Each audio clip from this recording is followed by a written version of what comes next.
Okay.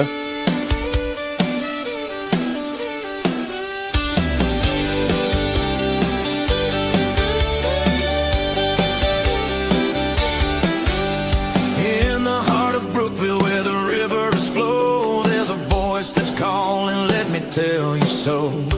Blue Nation Network, shining bright and clear, keeping our community close, bringing you cheer. From the action on the field to the news in town, we're the ones who keep you, never let you down. Local heroes on the rise, shining like a star. When it comes to staying informed, we raise the bar. Oh, Blue Nation Network, we've got your back.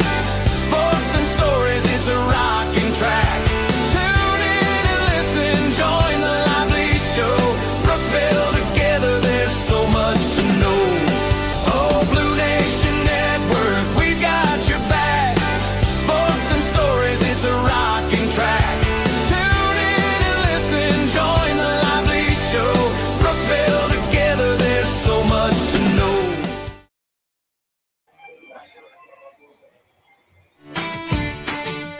Hey there, friends. Have you heard the news? Blue Nation Network's got something for you. Serving the community, it's a dream come true. With sports and news all shining like dew. From the local teams to the big game day, we capture every moment in every way. Cheering for our heroes, wearing blue with pride. Blue Nation Network, come take a ride.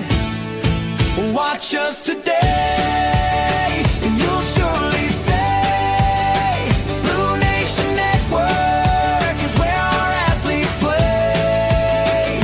Together we'll cheer, together we'll stand, united as one in this proud land.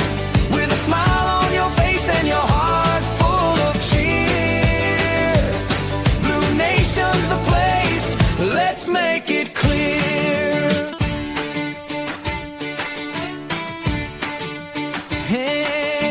Hey there, friends. Have you heard the news? Blue Nation Network's got something for you.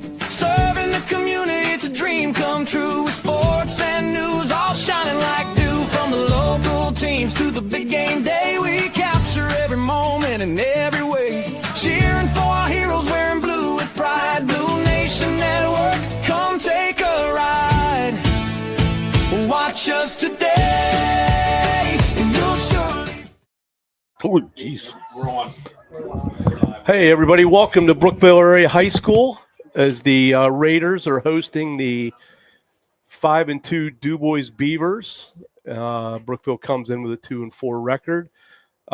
Tonight is the final home game for the Brookville Raiders, so we are going to bring you tonight's senior night extravaganza as the seniors will walk the field with their parents and find out a little bit about them and what their future plans are. So we're going to bring you that. After that's over, we'll come back, and me and Chad and the coach Scott Park will bring you some tidbits for tonight's football game and some pregame, and we'll get you ready for kickoff. So enjoy the senior night festivities, and we will be back shortly for a little pregame. You're watching Brookville Raider football on Blue Nation Network.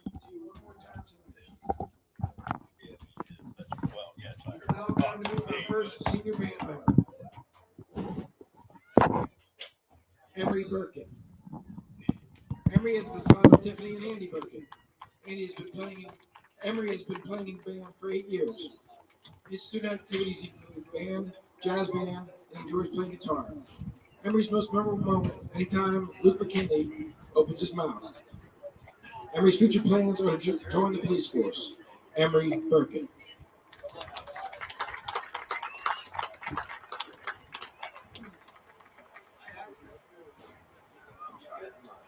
Josie Buzzer. Josie's the daughter of Rory and Matthew Buzzer. Josie's been playing in the band for 8 years.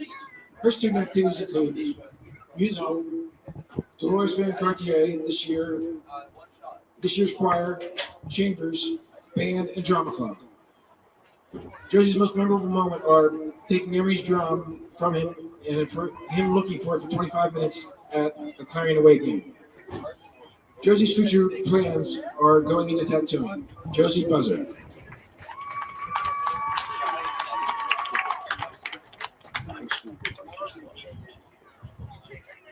Maxwell Dargy. Max is the son of Carrie and Jacob Dargy. Max has been in the band since the fourth grade. Max's student activities include band and musical pit. Most memorable moments are attending the PMEA conference and getting to play spend time with his friends there. Max's future plans are to become a music educator, specifically a high school band director. Max Dargy.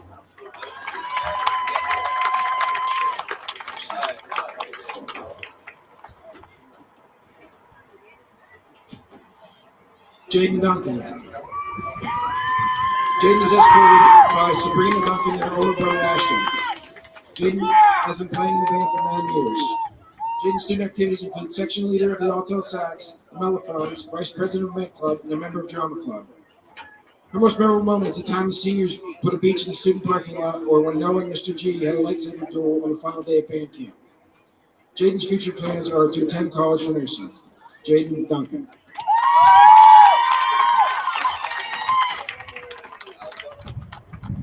Zena Fife. Zena is the daughter of Becky and Ryan Fife. Zena has been playing in the band for 8 years.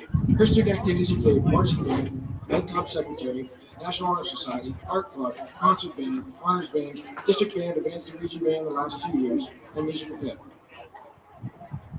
Her most memorable moment includes staying up watching Dance Moms and Bluey with Delaney Barr and Kate Suhan to celebrate the fact that she made it to regions as a sophomore, placing 13th in the finals.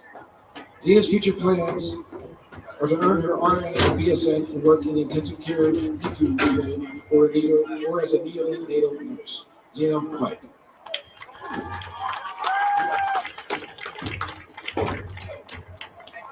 Maddox Harmon. Maddox is the son of Daniel Cummings and Chad Walter. Maddox has been playing in the band for 8 years. His student activities include soccer and track. Maddox's most favorite memory is favorite band moments going to PMEA to perform in the performance, and after the performance they went to the arcade. Maddox's future plans are to attend a school for a business degree and start a business. Maddox Harmon.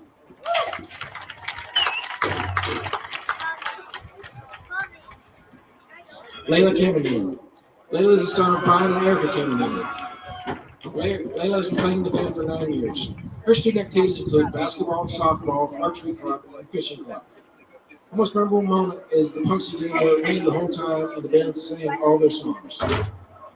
Layla's future plans are to participate in the medical imaging and radiology program through Mount Aloysius College at DuBois Hospital, with the goal afterwards to specialize in sonography and ultrasound. Layla Cameron.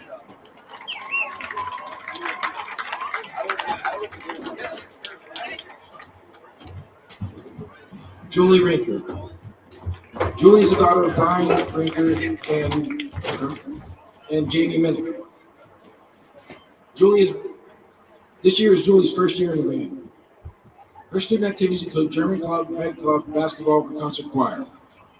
Most memorable moment is doing pictures for the band singers. Jaden had to strap Emery's snare drum into Layla's car. Julie's future plans are to further her studies at IUP for music performance or criminology. Julie Rinker.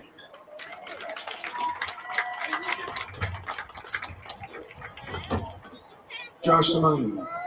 Josh is the son of Janice and Jeff Samani. Josh has been playing in the band for 8 years.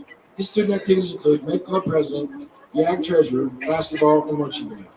His most memorable moment is being able to spend 3 of his 4 years in the band with his brother. Josh's future plans are to attend Penn State Barron, majoring in biology, with the ultimate goal of becoming a family physician. Josh Samani.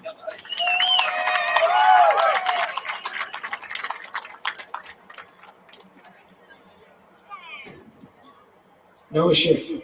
Noah is the son of Aaron and Sean Schick. Noah has been playing in the band for 8 years. His student activities include concert, marching band, and musical. His favorite moment is singing with Justin in the stands, post-game McDonald's with Josh and Reese, and skateboarding through the parking lot in a toga and trash bag during band camp. His future plans are to attend Penrose Clinic for secondary education, English major, and minor in Spanish. Noah Schick.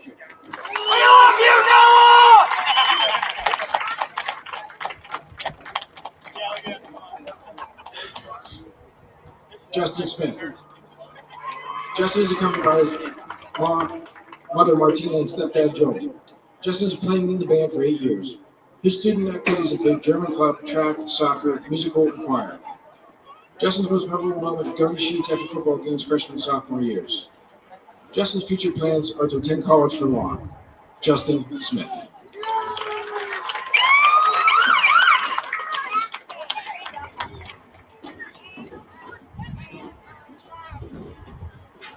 Leonard Thompson. Leonard is the son of Rez Thompson and Brandon Thompson. He's been playing in the band for 9 years. His student activities include band, blacksmithing, and gardening. Leonard's most memorable moment is going to the arcade with the band after PMEA. His future plans are to go to CCCTC for electrician and work and to get an apprenticeship. Leonard Thompson.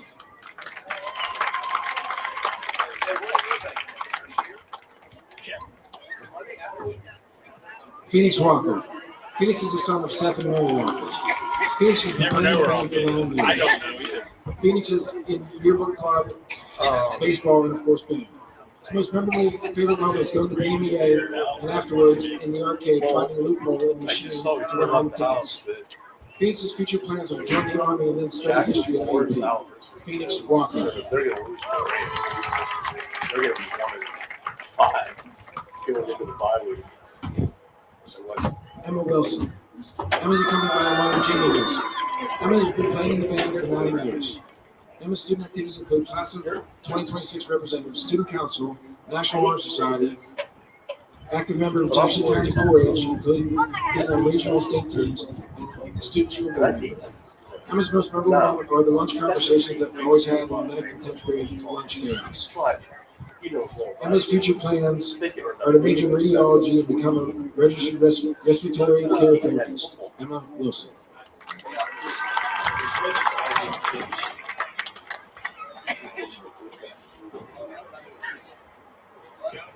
Can we get one more round of applause for our senior band members?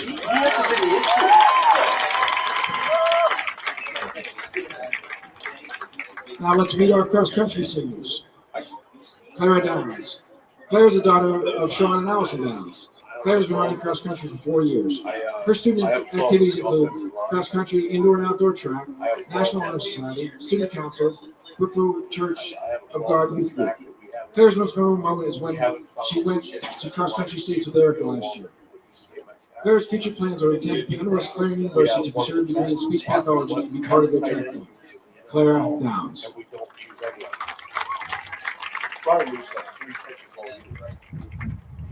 Ty Fiskus. Ty is the son of Jed and Jenny Fiskus. Ty has been running cross-country for 6 years. His student activities include cross-country, indoor track, and outdoor track. Ty's most memorable moments are being with the team at practice every day. Ty's future plans include majoring in kinesiology and exercise science and running a 4-year college. Ty Fiskus.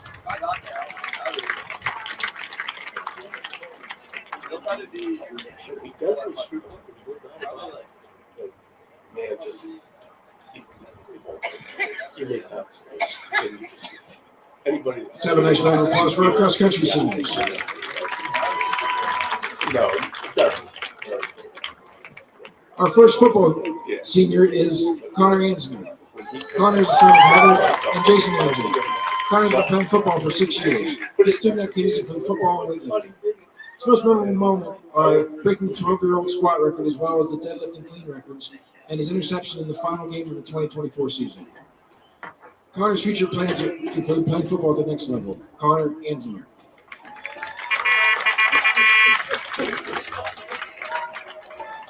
Josiah Balzer. Josiah is the son of Nicole and David Balzer. Josiah has been playing football for 8 years. His student activities include football. His most memorable moment is freshman year when Coach Mo gave a speech about fishermen keeping farms his mouth to provide food for his family. And then he proceeded to eat some of the water that he put in his mouth to show that he would do anything for his family. Josiah's future plans are to teach physical education or history and also coach football. Josiah Balzer.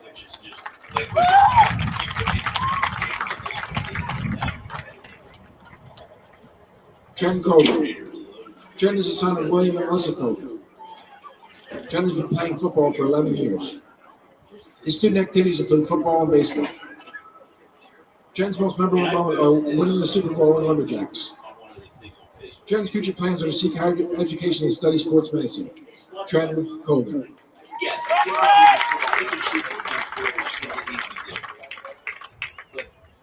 I don't want to be in a situation.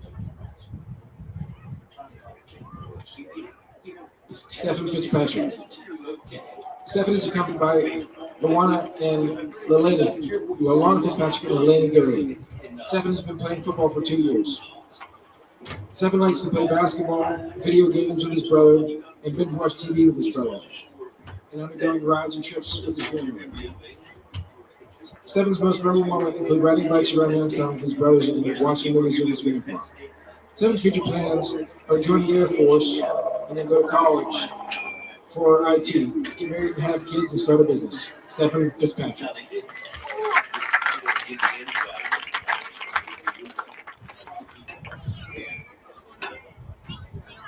Hayden Freeman. Hayden is the son of Jason Freeman and Alyssa Boyd. Hayden has been playing football for 6 years. Hayden's student activities include football, track, video games, and hanging out with friends. Hayden's most memorable moment are going back to Bradford after breaking his ankle and scoring 2 TDs and walking off that field. Hayden's future plans are to go to college, run track, and study sports management. Hayden Freeman.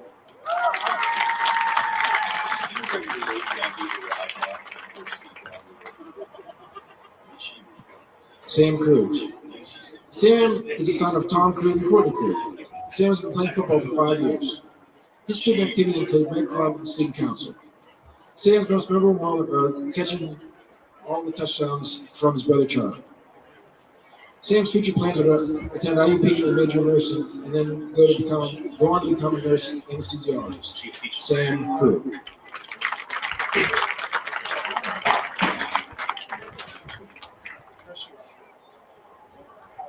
Carter McKinney. Carter is the son of Jason McKinney and Heidi McKinney. Carter's been playing football for 2 years. His student activities include football and fishing club. His most memorable moment are the morning weightlifting sessions. Carter's future plans are to become an electrician. Carter McKinney.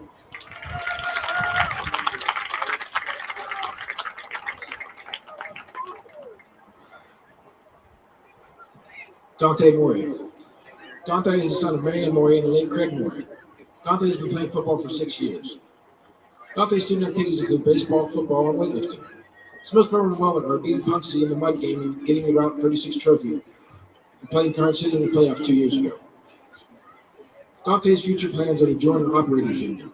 Dante Moria.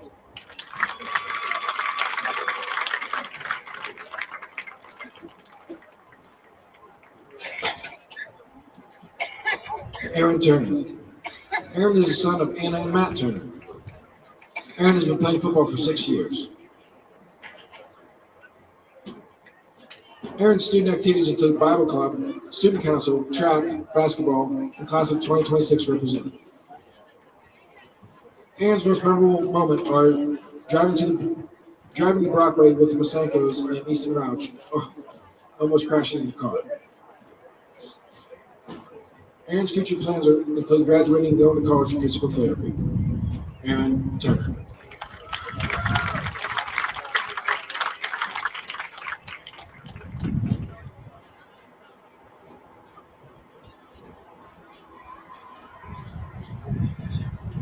Let's have one more round of applause for all our senior football players and all our seniors. Thank you for your dedication, and look forward to what you have in store for you in the future. Good luck, seniors.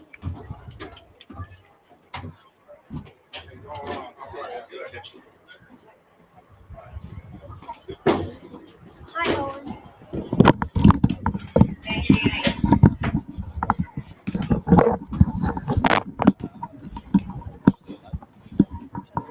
Go left one so I get off.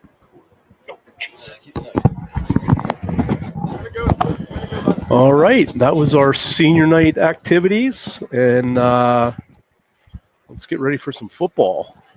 As we mentioned before, the 5-2 Beavers come to town, and Raiders are going to try to improve to 3-4. They come in 2-4. They had a rough one last week against Port Allegheny, and Chad, it doesn't get any easier tonight with the Beavers coming to town.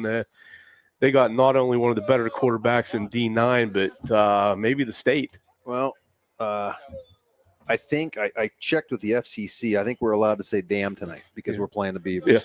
Yeah. So we have that in our pockets.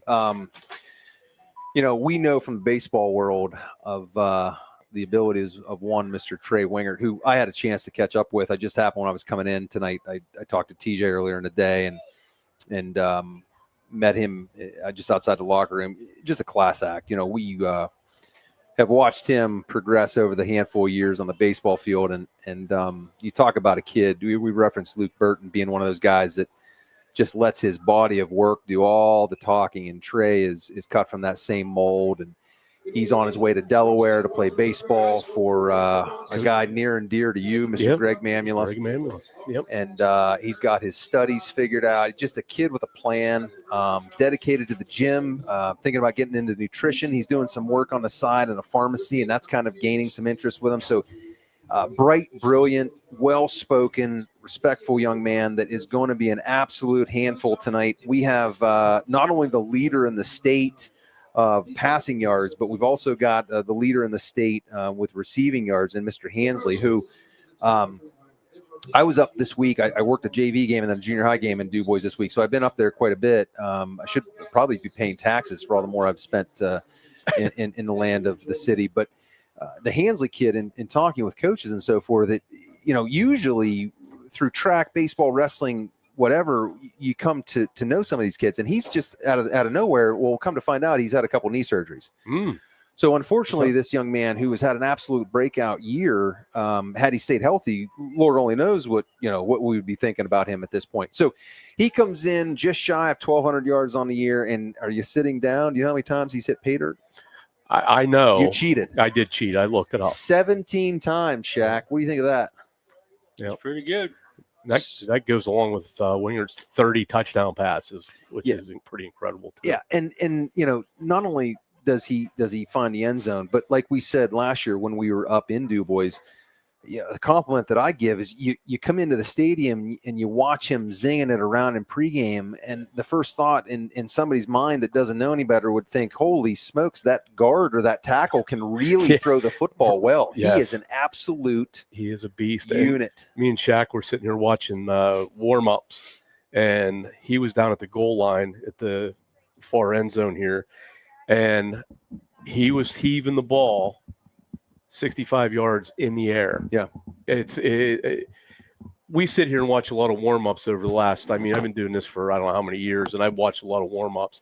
I have never seen another kid with that kind of ability to get the ball 60 yards in the air. It was 60 yards legit in the air. 63 was the last one he threw. And it's effortless. It was. We've watched his throwdowns on the baseball field, and that ball is 7 to 9 inches above the rubber and within, an 8 to 10 inch radius on the glove, on the bag, on the inside. It's just, he's a special athlete. You see him on the basketball court, and he plays basketball literally, I think, and this is just my assumption, I think he plays basketball, to stay in relatively decent shape, and I think he's got some friends on the team. I don't think he cares for the game at all, and he absolutely dominates. He comes through the middle, and there's no fight to get in line to take a charge against this cat. I can assure you that. And not only do they throw the ball, Chad, they got a pretty talented sophomore running the football. Guy named London Duncan. He I had his numbers here. You still got them? I may have stole that sheet from you. No, that's all right. 521 yards is what Duncan has on the ground. He leads the Raiders. So out of their 814, London Duncan, and he's only a sophomore, and I've heard a lot of good things about him. So this attack that DuBois is coming in with, Brookville's going to have their hands full. It's kind of pick your poison. Do we try to take the pass away? Do we stuff the box and take away the run? They got some big decisions to make if they're going to stay in this game tonight, Chad. Well, and the other issue that we have fought all year long, and this is going to come to the surface more so tonight than it has at any point during the season, is once you see both teams come out here, you're going to look across the field and you're going to see about 68 dudes with hats from DuBois. Right. And, you know, and just by accident, you're going to run into a lot of athletes when you have that kind of numbers. Right. And so I doubt you're going to see a lot of guys playing both sides of the ball. I'm sure they have a handful, 1 or 2 or maybe 3, but you're going to see line changes. You're going to see depth that Brookville has not seen to this point. And, you know, we've gone the opposite way with losing Mr. Turner to a potential pretty serious injury, as we saw there as he was coming out on crutches. Obviously, he's not going to be available tonight, one of our better linebackers. And that wasn't a position of depth to begin with. No. So, and the rumor was that Chase was sitting out this game. yeah, Mr. Nimmo will not be dressing tonight either due to some injuries. So there's 2 of your more violent and aggressive defenders that will not be available to Coach Morrison and staff tonight, against a team that, when you look at the schedule, if you wanted to have all hands on deck, this is probably the one. Yeah. DuBois' only 2 losses actually are to the same team. They've lost Chucks. to a very good Punxsutawney team twice. So other than that, I mean, DuBois they're 5-0 against everybody else. Yeah, and give credit to athletic director Dave Osborne for knowing when to not schedule the Chucks. You know, it's a shame that we didn't get to see that juggernaut this year. Absolutely. But I'll sleep just fine. Right. Yeah. Well, we got about 10 minutes till game time. Let's hear from a couple of our sponsors. We'll get back here. The Raider band's getting set to play the national anthem in the alma mater, and we'll welcome the teams out, find out who's going to receive the opening kick, and we'll get ready for some Raider football. You're listening and watching Brookville Raider football on Blue Nation Network. If you're looking for a bigger house, I know someone. Or if you need to downsize, I know someone. maybe you want to move to the country. I know someone. Or maybe you want to move in town. I know someone. I'm Heather Castellan, now with eXp Realty. Whatever your real estate needs are, I have you covered. You can check out all of the area's listings at exprealty.com or call me at 715-4103. I know someone. Mac Metals. What's our mission? We strive to be a leader in the metal manufacture and steel industry. By investing in those closest to us, our employees and our customers, we aim to build lifelong partnerships while Hey y'all, this is Mark Bowe. I'm at Devil's Barbecue and this place is awesome. These folks are nice. We came up here the last time and we couldn't get enough of it. I saw a sign. I came 10 miles out of the way because we had to have it again. And all I know is we might not show up to work tomorrow because it's that good. See y'all. Devil's Barbecue, where it's all about the smoke. Brookville, PA. Ace Fix-It Hardware in Brookville has been the place to get all of your hardware, tools, paint, lumber, and decor right by the bridge in Brookville since, well, like forever. Call 849-7326. Most friendly and knowledgeable staff in the business, too. Ace Fix-It Hardware says. This is the place with the helpful hardware. Fat Betty's is your place for takeout pizza and ice cream, arcade games, and more. 1 Evans Street, Brookville. Call 849-4925 to order now and come test your skill at Redneck Reno right next to Fat Betty's, Brookville's original gaming hotspot.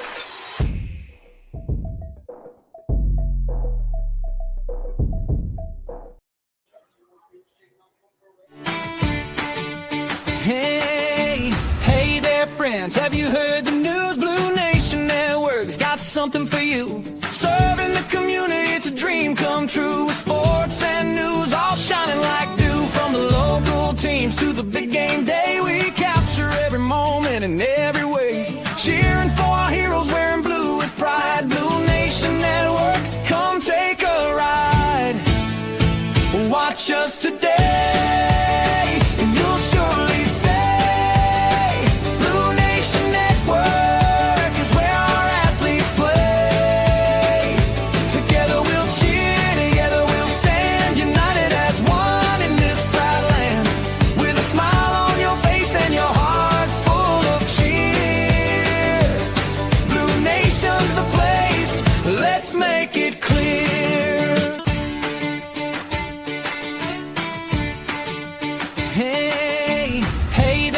fans, have you heard the news? Blue Nation Network's got something for you. Serving the community, it's a dream come true. With sports and news all shining like dew. From the local teams to the big game day, we capture every moment in every way. Cheering for our heroes, wearing blue with pride. Blue Nation Network, come take a ride. Watch us today, and you'll surely.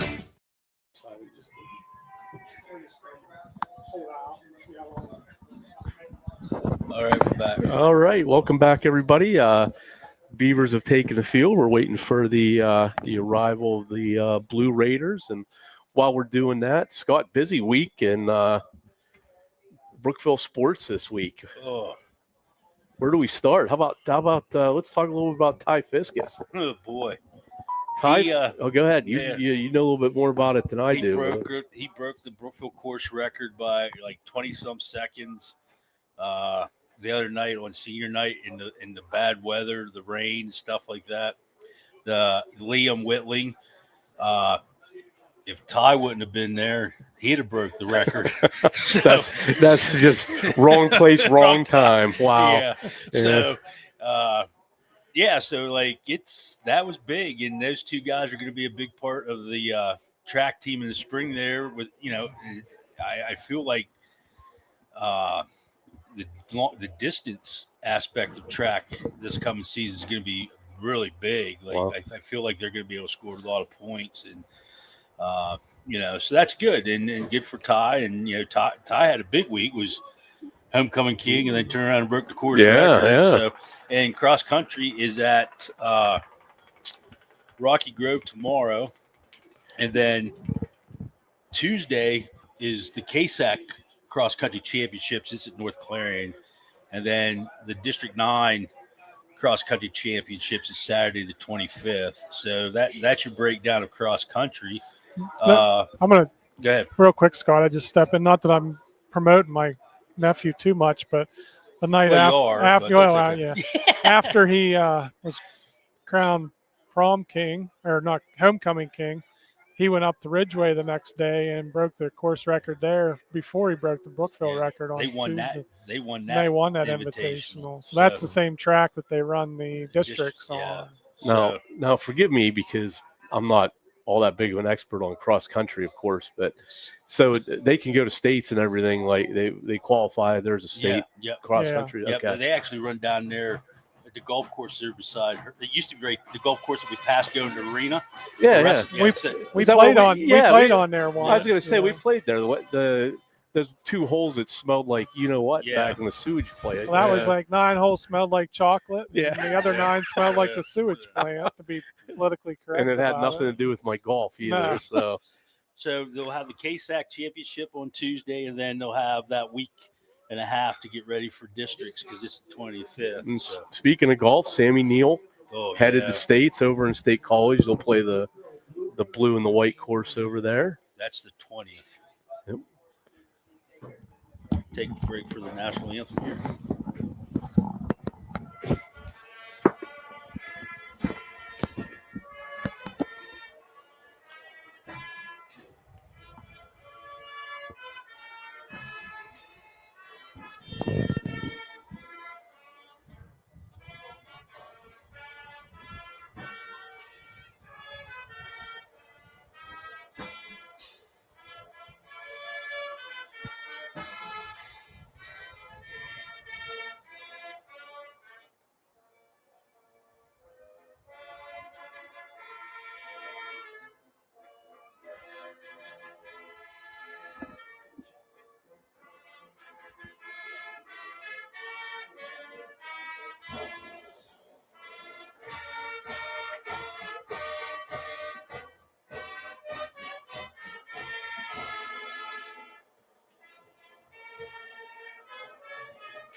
All right.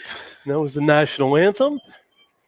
We're almost getting set here for some Friday night high school football action. Glad to have you along with us. Got Rob LeBenny, my partner Chad Weaver, and the coach Scott Park. And on the camera tonight, Ben Fiskus. And proud to bring you Raider football. Hey, well, we got some time, Rob. Why don't I get down through Get that thing in your mouth. the volleyball. Volleyball plays Monday night. Here it's DCC, and then Wednesday at Tippin Gym, they are in the KSAC semifinals. They play at 7:30 against Keystone. The other semifinal is CL versus Clarion, and then the championship game for the KSAC is Thursday, the 16th. You know what we ought to do? I see the head coach of our varsity girls volleyball program sitting right down in front. We ought to bring her up and let's get a on-the-air interview with what the outlook is on Tuesday night. Yeah, do that. Zero chance she comes up and does that. Zero. Oh, I agree, but it's a good idea. It was good. And then districts volleyball, in districts for volleyball, it is an open tournament, so they're not sure how many teams are going to be, but that should start the week of the 20th also. Didn't they just beat Keystone like a week or so ago? Yeah, they lost to Keystone. Oh, did they? It was a little home cooking though. Yeah, that's, I guess I did hear about that. And your Brookville Blue Raiders taking the field here. The girls soccer team will be entering districts. It starts the week of the 20th. No information on who and where yet. Football, JV's at home on Monday against Ridgeway here. And then junior high is here on Wednesday against DuBois at 4 o'clock. And the junior high just beat Brockway 16-14 on Wednesday night. And Brockway, I was told, was undefeated up until that point. Wow. Junior high football has put together a nice little season. Good for them. The running back, the Mitchell kid's good. You got the R.J. Rhines, who is the receiver in DB. He's having a good year. Coleman is playing pretty good at DN. And the quarterback's not bad for a 7th grader either. Yeah, Emmett. I mean, he throws the ball not bad for a 7th grader. Yeah. Of course, he was forced into some action because we don't have Owen, too. So. Who? Owen. I never heard of him. And but anyways, and how can we get away with not mentioning wrestling coach Mick Stormer, representing Team USA this week? He wrestled in Hungary, where he placed 9th. The 2 guys he lost to, Shaq, placed 2nd and 3rd. So big week for him, and that's pretty exciting stuff. Yeah, that's awesome. Heard he's facing some passport issues. He's going to be over there for a considerable amount of time. So we do send our best, but we remind him we don't negotiate with terrorists. So good luck, Mick. So he makes it back by Greenville at the beginning of December. Yeah. So if anybody has an inspection that's run out, drive safe. And Nathan Taylor is cleared and has his brace, and he's back in the practice room gearing up for beautiful. Looking forward to that. What hopes to be an All-American season. You still want to an exhibition with him, Ribeye? You were saying that a week ago. I've given up that dream. Hey, he's in town. We could get him up here. I'm having some knee problems of my own, and I certainly don't want to compound that. Well, it would be a fair match then. He's just coming off one. You got one. As a matter of fact, I have his text here. So I'm not sure I would even want to thumb wrestle him, let alone regular wrestling. He does have big thumbs. I've seen it. So some upcoming events we'll just mention here before we get to kickoff. Friends of Rachel, that's October 30th. Free drive-in movie event. There'll be more of that to come later on.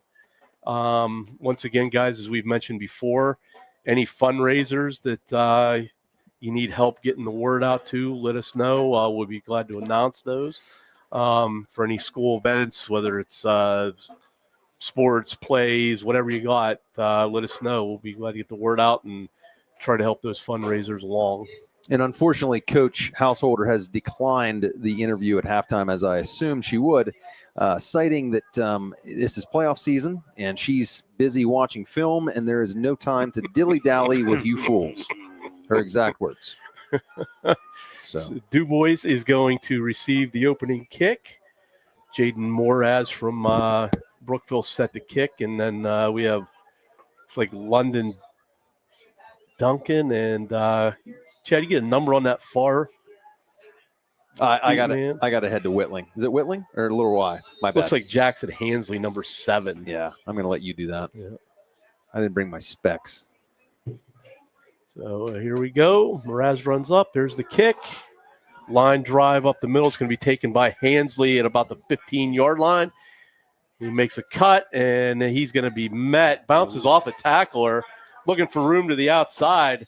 He gets a block, cuts it back in, and he's going to be brought down there by Dante Mori as he crosses the 35 down to the 37. So nifty little return there by Hansley to give DuBois pretty decent field position. We're going to get our first look at Mr. Wingard.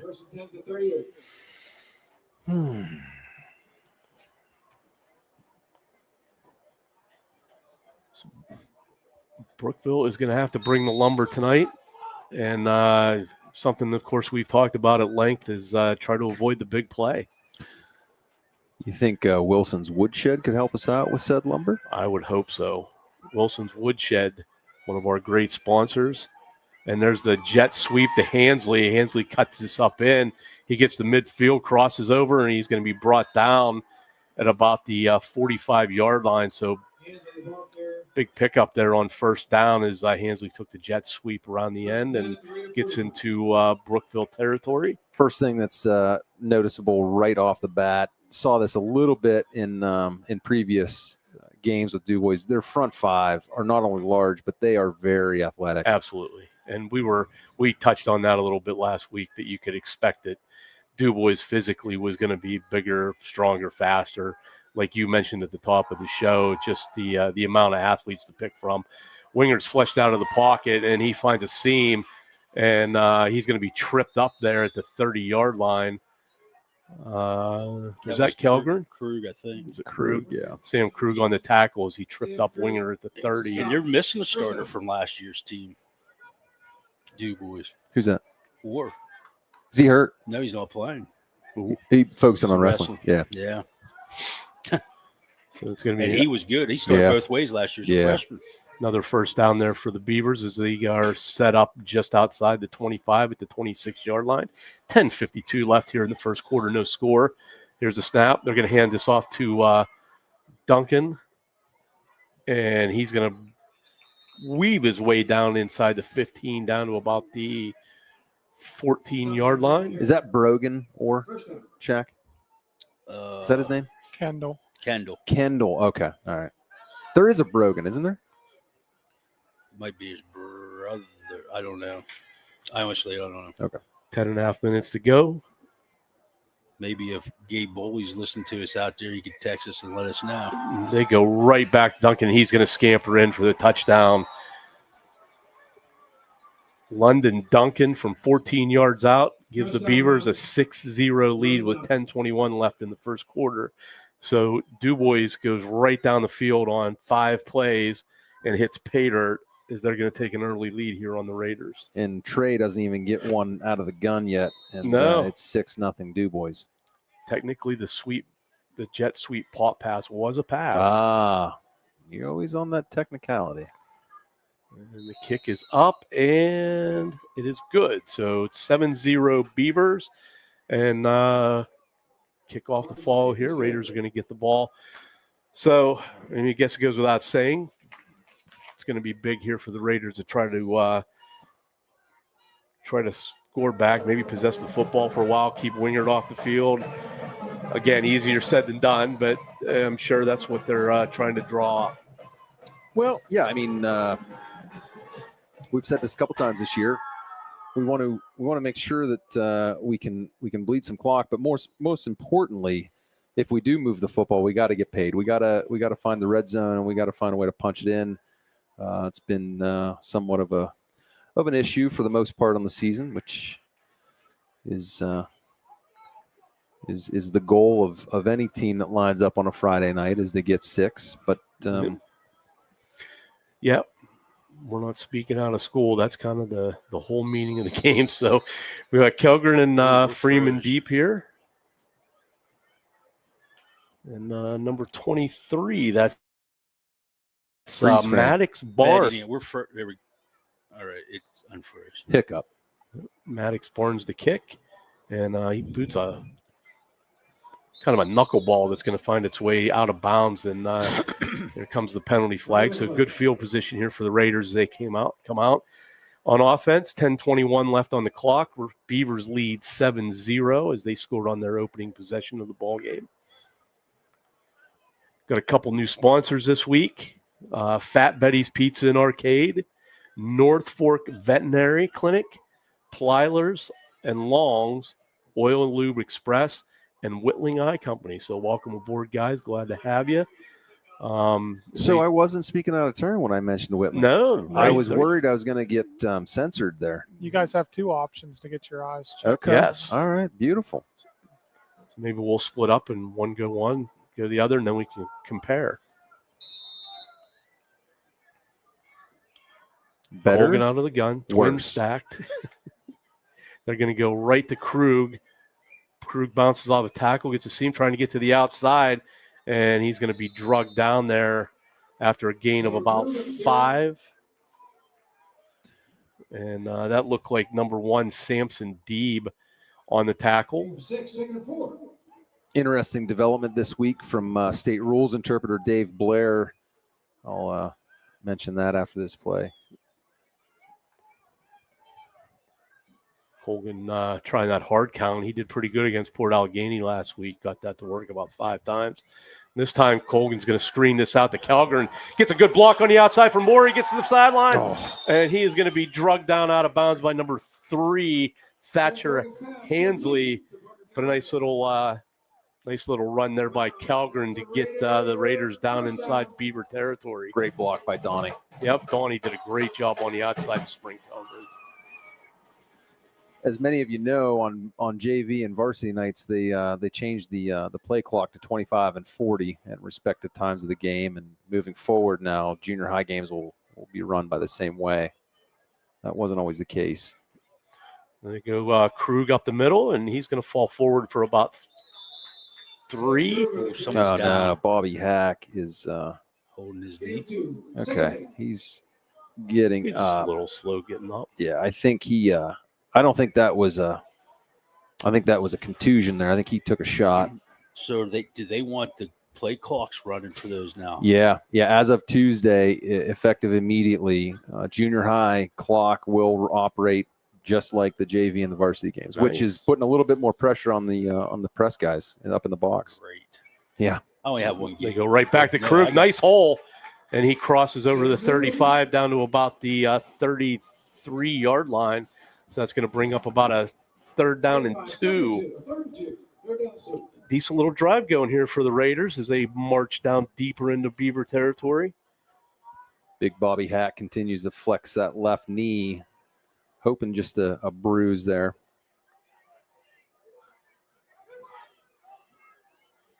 Colgan again with the hard count, trying to get the Beavers to jump. They go double stacks on each side. And there's the snap. They go right back to Krug. Krug finds a hole, and he crosses over the 30, and that's going to be good for a Raider first down at about the 29-yard line. So fresh set of downs as the drive continues. Don't want to jinx anything, but this is an extremely productive drive, and getting nice chunk plays, 4 to 5 per. This is exactly what Coach Morrison wanted to see in a answer to 6 from DuBois on the opening possession. Absolutely. Oh, they're going to screen this out to Freeman. Freeman with a lot of speed. He's going to tripped up as he crossed over the 30-yard line. Looked like Trenton had trouble getting that out of his hand. Yeah, kind of did bobble a little bit. I think if he could have got there quicker, it might have been a couple more yards. Gain of about 4 on the play. That'll bring up 2nd down and 6. We got about 7.5 minutes to go here in the first quarter. DuBois leads 7-0. If you're just joining us, they took the opening kickoff and drove down on 5 plays for a touchdown. They go right back to Krug, and Krug puts his foot in the ground, zips forward over the. They calling out a fumble. Oh, they did. And Krug does cough it up, and Brookville recovers. I kind of thought I can't. I guess I really can't say that because I couldn't really see. So DuBois is going to, after the turnover, they're going to take over here on the 33-yard line. Excuse me, 23-yard line. So after a promising drive, DuBois is going to get the ball right back here, and Brookville's going to have to find a way to slow down this juggernaut of an offense. Sir William Blake checking in. Wingert throws, and he finds Hansley across the middle, and boy, on a rope out to the 40-yard line. That's not a Friday night throw. No. You don't see that very often. Hazley's a sophomore. Yeah. Well, I got to be honest with you. I watched a couple of their other guys throwing the football. They might have something just as good, if not better, than next year. Oh, their junior high, was it last year, year before? They were really good. Winger finds number 7, Jackson Hansley, and he's going to take the ball down into Raider territory, down to about the 43-yard line. So a couple big throws there by Winger. Gets DuBois out of the... Well, they've got a young man at the junior high level by the name of Cooper Knaus, who is a really nice baseball, basketball, and football player, and he's slinging the rock over there at junior high. So they're not starving for quarterbacks in DuBois for the foreseeable future. Good pressure, and there's a throw looking for Hansley, and just a little bit too far. Good coverage there by Krug. Tell you what, really, really impressive move by Hansley there. Very subtle, but at the end of that throw there, he gets a little bit of extension. It let the defender get into him and then kind of extended. Not a push off, but just a your natural body movement to try and excel to that high point of the football, something you don't see a lot on Friday nights. That explains why he's leading the state in receiving yards. Very savvy. I like the word. Oh, nice draw. Oh, shovel pass, and it was read pretty well by the Raiders. They're going to bring Duncan down for about a 2-yard loss. So good play by the Raiders there on defense on that little shovel pass by Winger to Duncan. 6 minutes left here in the first quarter. This Duncan's name's really bothering me. He's got 2 last names. London Duncan. They fake the handoff to Duncan. Oh, geez. What a throw. Winger to Hansley on the helmet to helmet slant. Is that what they're calling them? Yep. Helmet to helmet. Targeting on, they're going to get the Calgren with that? Yep, helmet to helmet. They didn't give a number. I think it was Parker. Okay, what's what happened here? I didn't even touch anything. Krug. Krug. Hey, Ben. Yeah. I need you to come here for a second. I don't want to mess this up. So after the penalty, DuBois is going to be set up at the 15-yard line, 1st and 10. 5:46 left to go here in the first quarter. All right, so that's the okay. DuBois leads I looked out 7-0. there, next thing I know, I had umbrellas. All right. And Wingers had 3 pretty big throws on this drive. Duncan moves over as the sidecar to the left. Winger flushed out of the pocket. He scrambles, looking to throw on the run. Throws back across his body. He's going to find Hansley, and Hansley's going to find the end zone. Touchdown, Beavers. And there's a flag. And that looks like it's going to be on the sideline. Yeah, I think they had an argument.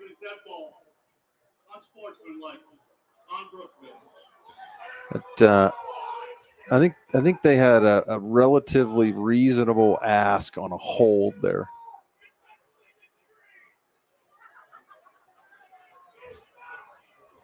So for DuBois, number 23, Maddox Barnes set to kick here.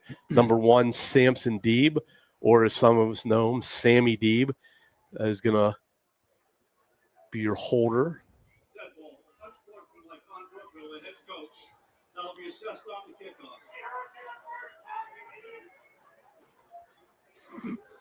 And the natives getting restless here, and we're only 5 minutes left in the first quarter. Anyone know who that gentleman might have been? Oh, bad snap, but Steve does a great job getting the ball set, and kick is good. 14-0 Beavers with 5:14 left to go here in the first quarter, and guys, Winger playing as advertised, looks pretty strong. Yeah. So how did Punksy shut him down? Well, first of all, the first game, I don't think they shut him down. No, it was like 39-34 or 48-39 or something. And then they turned around and played a 17-14 game. Yeah. How's that happen? Like, you know how it happens? 17-year-old young men. well, that's true, too. Hey, I need to step in here real quick and tell my favorite fan good night, Tenley. She wanted me to say good night to her. She's watching, but it's time for her to go to bed. So good night, Tenley. Night, Tenley. From the Blue Nation Network. Okay. All right, we're It's back. We're back. 7:20 on a Friday, Ben. What did she do wrong? I don't know. She's at her grandparents, too. Oh, boy. So Holy she must have cow, done something really yeah. bad. Yeah. Jeez. I hope the sentence is short. They're going to move this up after the So, Chad, were you saying you think we were arguing over a hold call that we wanted? To me, it looked like I want to say, was it?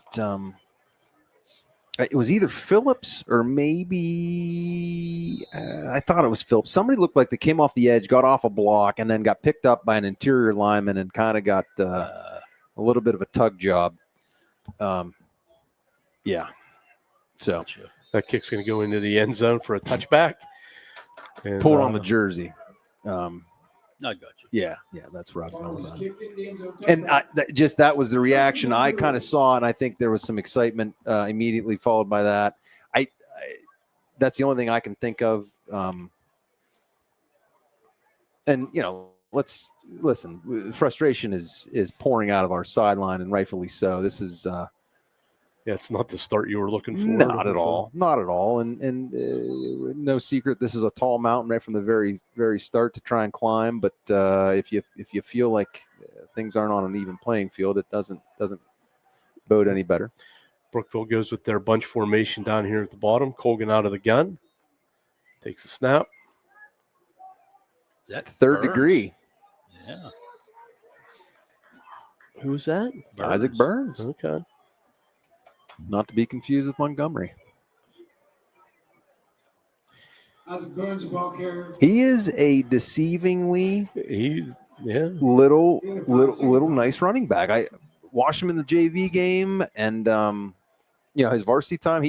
He takes what's in front of him. He doesn't try and do anything more. He's a bright kid, so he knows he knows the offense well. So. Nice little change pace. Brookville goes their double stacks. They're going to screen this out to Calgren again. Calgren gets around the block. Another good block. Yep. And he's going to be drugged down there at the 35-yard line by number 3, Thatcher Hansley. You can't swing a dead cat without hitting one of these Hansley kids around here. That Donnie has become our Hines Ward. He is like Hines Ward. The Hazen assassin. They go back to their twins formation. Burns stays in the game. Just so you know, he's still not happy about last week. Nor should he be. And especially when it's one of your best friends that held to take the touchdown away. Oh, they look to screen that to Porter, but boy, what was up with that? Colgan just stepped back and just gunned that one. It was a little I think off target. A little off target, but I do believe there were some footsteps there that maybe a business decision, maybe. Porter was deciding wrestling's not too far away. Right. Burns stays in the backfield to the right of Colgan. Here's the snap. And they're going to go to Burns. Burns bounces off his own man, and he's going to be dropped for a loss at about the 31-yard line. It's going to be a loss of about 5, so that'll bring up 3rd down and 15. In some circles, they refer to that as an ambulance ball. If he would have caught it, it probably would have been. Yeah. 4:08 left in the first quarter. DuBois leads 14-0. A touchdown run by London Duncan and a touchdown pass to Hansley from Wingert. And that's how we're at 14-0. Colgan looks to throw, has a guy. He does find Freeman out at about the 40-yard line. And that's going to bring up a 4th down and about 6. And here comes the punt team. No way. Oh, no. Wow. That ball should have been spotted about the 40. He caught that there and got driven back. Yeah, that's a terrible spot. That is absolutely terrible. Yeah. He jumped and caught that ball at the 40-yard line and was driven to where they spotted the ball. Moraz hit the punt. There it is, his little. Oh, he's going to take it. Oh, that was Freeman on the. Oh, there's a flag. That's got to be a flag. I don't think it was. And they're not going to call that. That was a blindside. That think is. it was blindside? Yes. That we're just talking about. That is exactly what you need to get. And I listen. I had this discussion in a JV game Monday. I'm not saying that I'm a fan. I don't think there was anything nefarious, but I think there's a level of violence that this game comes with. The fine line between safety and playing football is not one that I want to draw. The rules are the rules, but I do believe that was the letter of not seeing a hit coming and launching from the shoulders up. But Who laid that? I don't know. I think it was Phillips maybe. Oh. It was a rocket. So Freeman on the fake punt. Oh, geez. And that was almost disaster, but Colgan's going to turn that into about a 4-yard gain. He was looking to screen that to Freeman and couldn't quite find the handle, so he tucked it and took off. Kudos to Mraz. You got to assume special teams coach or Billy Moe says, hey, if you see that side vacated, we want you to take it. I don't know if that's a read or what. That was Freeman. Freeman ran that. Oh, that was Freeman back there. Yeah, I thought it was Mraz too. It was actually Freeman. Okay. When he started running, I thought to myself, that's not Mraz. Right. I don't think Mraz is kicking or anything tonight. I don't see him. Did he not make the trip down from up north? Freeman kicked off to start the game too. There's a handoff to Burns. Burns drives forward to about the 40, so he'll gain about, give him a yard and a half on that. So 3rd down and 5 for the Raiders as they get into Beaver territory, looking to get on the board here. 2:05 left to go in the first quarter. 14-0 DuBois.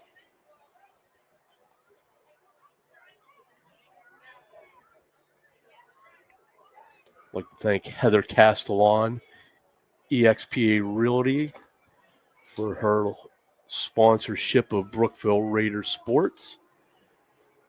Glad to have her aboard. Burns goes in motion. Oh, nice, they're going to dump this over the middle to Morey. Morey's got lots of room in the middle, and that was a well-designed play as Morey's going to take this right down to the 20-yard line, and that'll be a fresh set of downs for the Raiders. Great 3rd down pickup there on a well-designed play, Chad. Dr. Nosker drawn that up on Tuesday. He sent me an Etch-a-Sketch photo snap of it, and I said it's going to work. You get 3rd degree out in the flats, you're going to draw attention. Who took that time out, Shaq? DuBois. Yeah, they don't like where this is going. Well, let's move the ball. It's twice we've been deep in their territory, and of course we had the fumble, and now we're right back at it. So see what happens here. I wouldn't mind seeing a shootout, to be honest with you. Boy. It'd be nice to put up. I think that's the only way you win is a shootout. Well, it's not like you're going to all of a sudden hold them to 14 points. Yeah, you're right.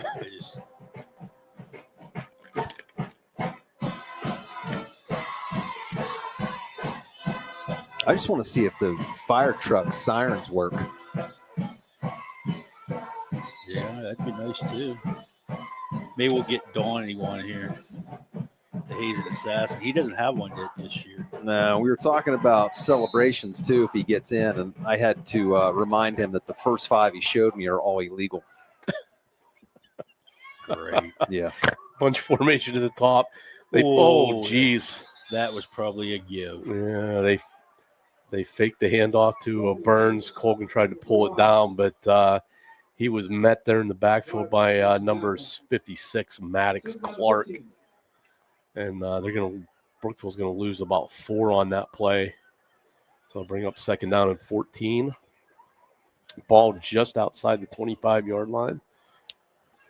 I see Elliott decided to go with his Arctic camouflage suit tonight. White on white. I like it.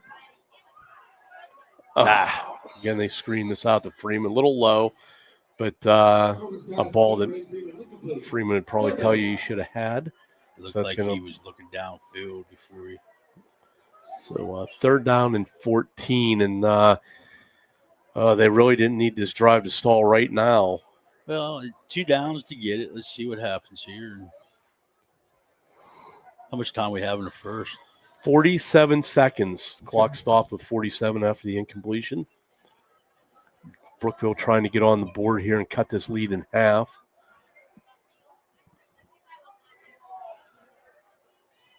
Colgan takes the snap. He's going to roll to his right, looking to throw, throws back across his body, and he's going to have a guy right about the 30-yard line. He's going to get some of that yardage back, and that's going to bring up 4th down. And let's call it about 8. How are you guys in shorts? And we are down under 25 seconds. I don't know. I'm thinking I made a huge mistake, to be honest with you, Chad. And I think Brookville's going to be content to let this clock run out, and we're going to go to the 2nd quarter with the Beavers leading 14-0. Let's take a quick break here from one of our sponsors. We'll be right back with 2nd quarter action. You're watching Brookville Raider football on Blue Nation Network. If you're looking for a bigger house, I know someone. Or if you need to downsize, I know someone. Maybe you want to move to the country. I know someone. Or maybe you want to move in town. I know someone. I'm Heather Castellan, now with eXp Realty. Whatever your real estate needs are, I have you covered. You can check out all of the area's listings at exprealty.com or call me at 715-4103. I know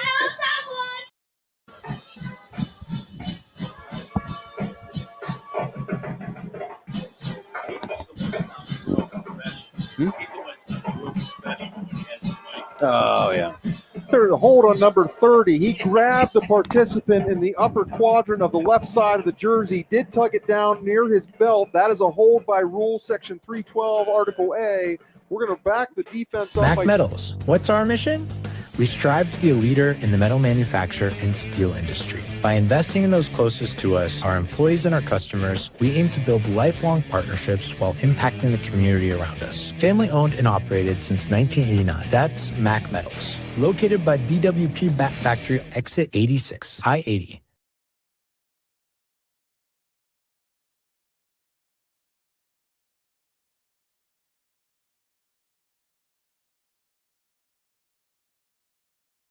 Person an award. Their scoffs were excellent. All right, we're back. Brookville goes with their bunch formation at the top of the screen. Burns stays in the game at running back. Colgan goes over the middle, and he's got oh! And that ball is knocked out at the last minute by number 3, Thatcher Hansley. Good defensive play there by the Beavers. Was that Donnie? Yeah. Donnie had the touchdown and just couldn't hang on to it as it got knocked out. Oh, Donnie. At the last minute, just, a heads-up play by Thatcher Hansley to knock that ball loose. That was a sure 6. Good throw by Colgan and good route by Morey. Just that's a tough hold. He's got to be a little bit more. That hit was timed well. Yep. Big play there on defense by the Beavers to save 6. That's going to bring up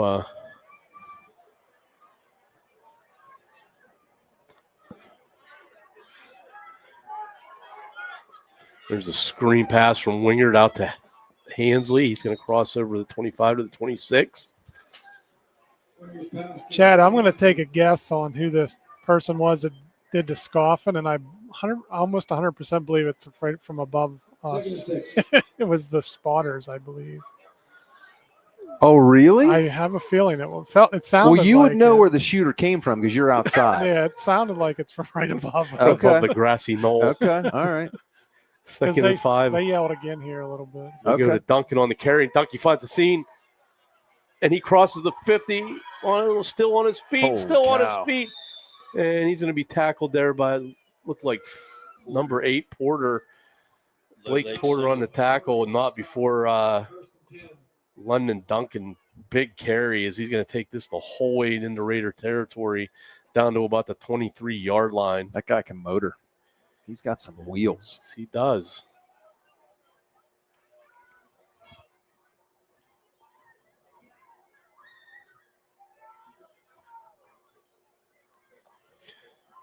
This time they go 3 wide outs at the top.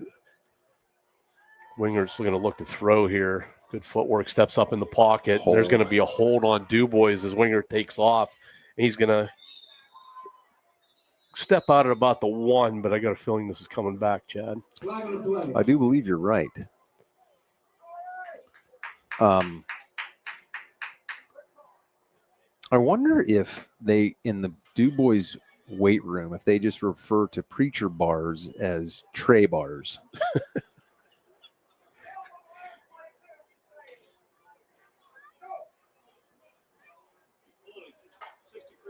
There's the hold on DuBois. That's going to bring back the run by Wingard. They're going to spot this at the Raider 33-yard line. To thank Molly Haney of Premier Accounting and Payroll Services, LLC, for being a sponsor and managing accounting for Blue Nation Network. Elite Heating and AC. Couple of our proud sponsors. Wingert rolls out to his right, being chased, looking to throw. Throws back across the field, and he's going to have a guy. He's going to get back to about the original line of scrimmage, 10 yards on the throw as he finds Hansley.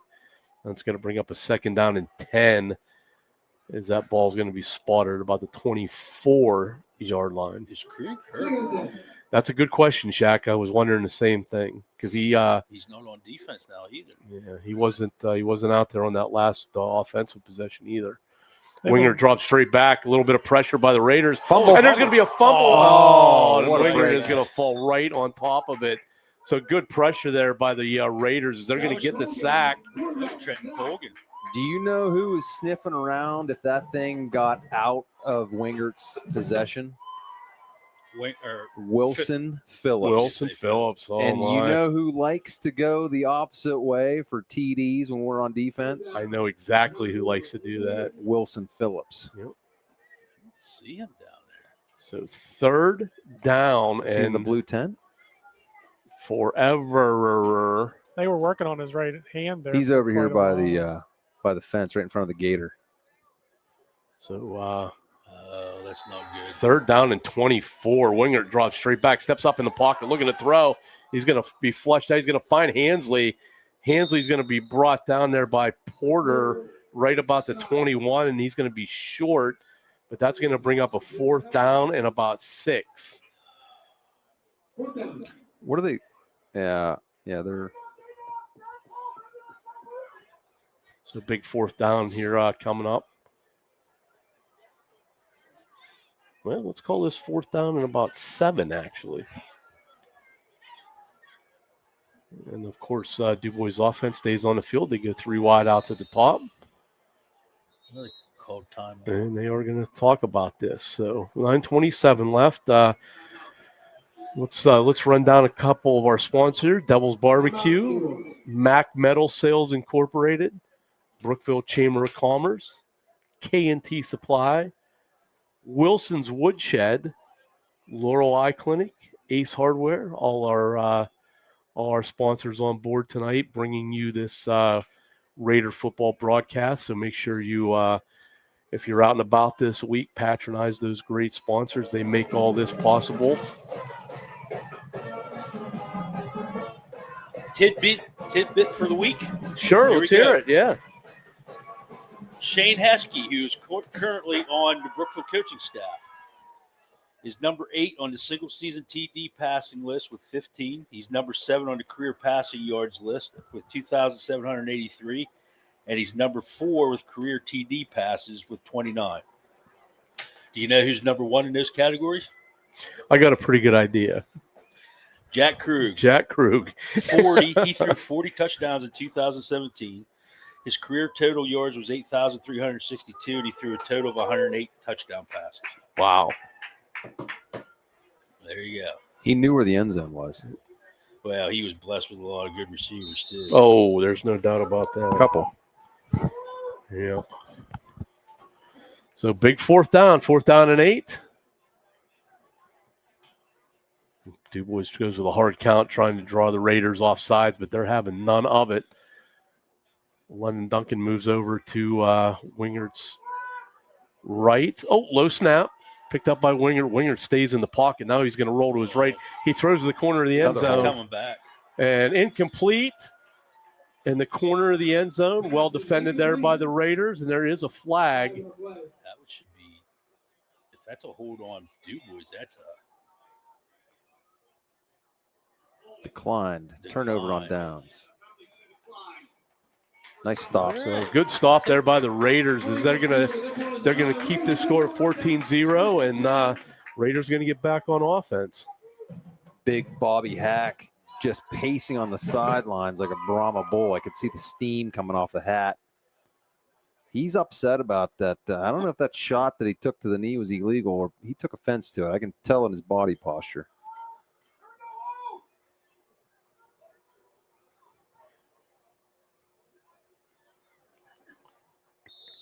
Brookville goes to their twin stack on each side. Burns stays in the game at running back.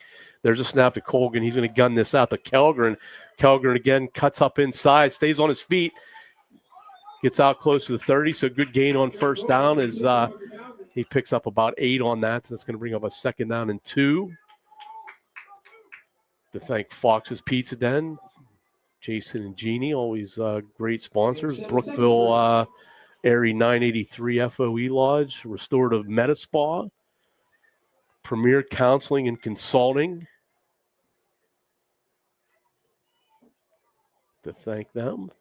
Colgan out of the gun. Here's a snap from Manzinger. He's going to hand off to Burns. Burns is going to find a little bit of a hole, and he's going to have the first down out over the 30, out to about the 33-yard line. He just takes what's given to him.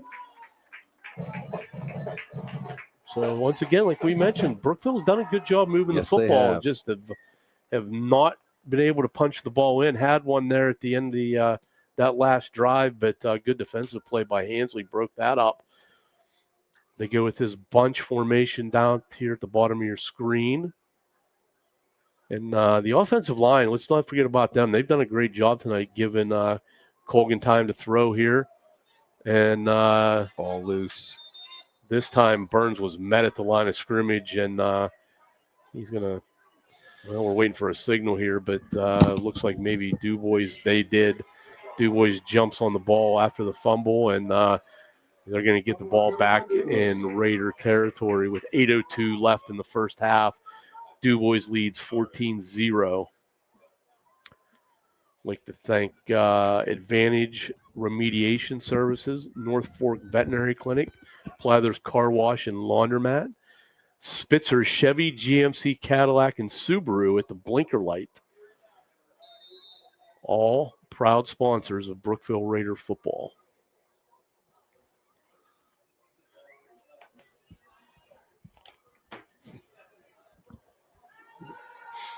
Winger drops straight back. He's looking to throw. He's got a guy wide open across the middle of the field, and he's going to reach for the end zone, and they are going to give it to him. That was Samson Deeb on the reception, and that is going to make your score 20-0 as Deeb was left alone all by himself in the middle of the field. So with 7:54 left to go in the half, DuBois pushes their lead out to 3 scores.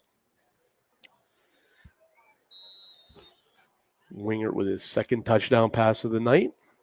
And that's going to bring on Maddox Barnes for his 3rd extra point. It's up and hits the post. Off the glass. Yeah, and it's good. So 21-0 Beavers. just under 8 minutes to go in the half. So, to see the glass half full right now, you look back at a handful of the contests, primarily speaking, St. Mary's and Brockway. Both of those games, if you could, and I've heard this comment before in football, and on Sundays, every game comes down to 4 plays typically. And I think you could apply that to both the Brockway and the St. Mary's game. If you could remove 4 plays in each of those games, the outcome is possibly different. And even though it's 21-0 DuBois here, I don't feel like it's a 21-0 game. I don't either. And I'm sitting here thinking to myself the whole time. We've seen steady improvement over the Raiders over the last few weeks. They've got a couple wins against teams that they should beat up on. Mm-hmm. They played a couple close games against St. Mary's. They played a close game against Brockway. Port Allegheny was a different animal. This is a different animal. I mean, when it comes down to it, are we? Can you ask yourself, are we better than we were when we opened up the season? And I can say yes. Absolutely, yeah. So to me, as we start building here and hopefully towards a playoff game against either Brockway or St. Mary's, whatever the case may be, I think that on the right circumstances, on the right night, with you playing I don't want to say a perfect football game, but a clean football game, that you can play with either one of them and even beat either one of those teams. I'll take it a step further. I think if you enter and you have Brockway, because it's St. Mary's going to be the 1 seed, they have the win over the 2. So right. if you play Brockway, I think it's disappointment if you don't beat them. I'd say that. Okay. And I think Coach Morrison would agree with that. Oh, Somerset's a possibility to be in that tournament too, out of District 5. Oh, would they be a sub-regional type thing? But here's the thing, there you go. This week and last week, we have moved the ball tremendously. And I feel like if we would have been 4 weeks ago when we were playing St. Mary's and Brockway, if we had that same type of mentality moving the ball, I think these definitely could have been different outcomes. And I don't think the St. Mary's game we had moved Sam to running back yet, have we? Right. No. It was the following week. Yep. So, I mean, I think there's some things there. And, this is a 5A school? It's a 5A school, and we're moving the ball on them. That has to be really positive. The only thing we're not doing is getting paid. Yeah. And I'm not saying you're going to get paid on every drive. Right. But we've had 3 decent drives, and we've – well, let's face it. You should get beat by a 5A school. You're right. But I'm just saying, I think we're moving the ball. I think the play calling this game, is really good this week. Did you see that spot? I did. Were we flipping coins out here? I don't know what they're doing. That was ridiculous, though. He was 3 yards shy of first down. Man. So Colgan hits Maury on a little seam route, and Maury went for 13. He was credited for 16. Yeah. So first and 10 Raiders. Ball spotted just outside the 35-yard line as they're on the move here again. Colgan goes out of the gun. Here's a snap from Anzinger. They go to Burns. Burns cuts it up inside. He's going to get to about the 35, and that's about all as he picks up a yard. That exchange reminded me the last time I was up in Canada, and I changed in 200 US for – I got 260 back. I was like, I can live here forever. Was it that side judge again? Yeah, we're not going to point fingers. Porter comes down here to with Freeman at the bottom of your screen. Maury and Calgren at the top. Burns the sidecar to Colgan's right. Here's the snap.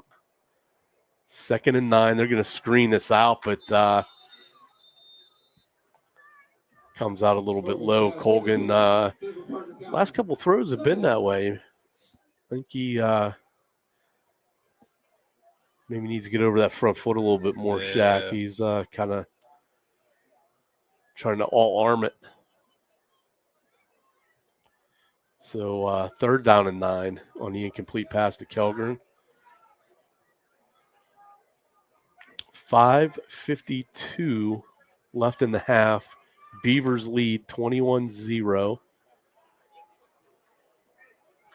There's the snap. Colgan drops straight back, and he goes. He's got a guy. Nice. And Dante Mori is having the game of his life tonight as he comes down with another reception, and he's going to come down inside Beaver territory at about the 46-yard line.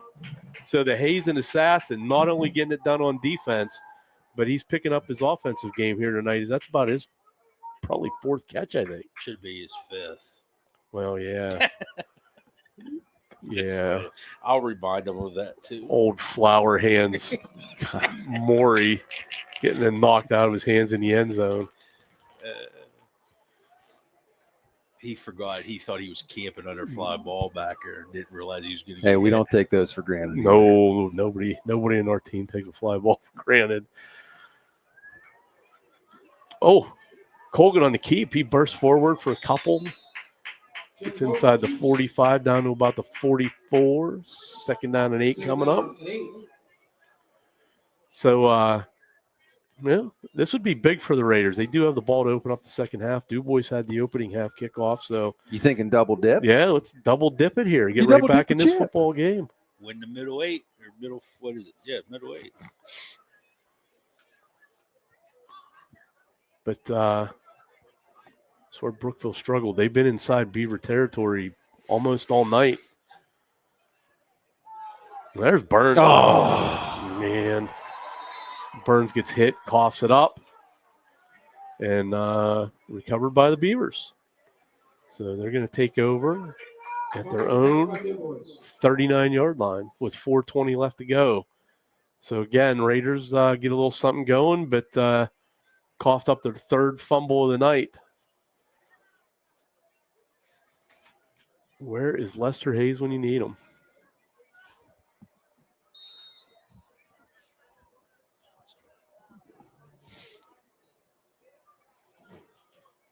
That was a stick-em joke, fellas, if you were wondering.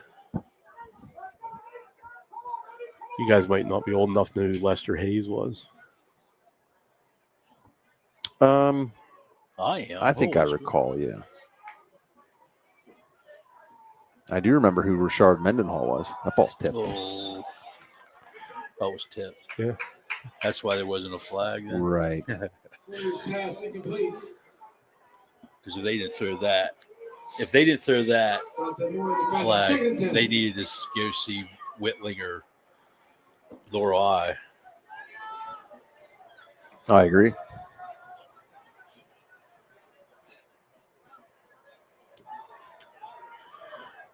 Winger, he's going to sling this out to London Duncan. Duncan's going to be tripped up there by Maury, but not until Duncan picks up about 7 yards. So that's going to bring up a 3rd down and 3.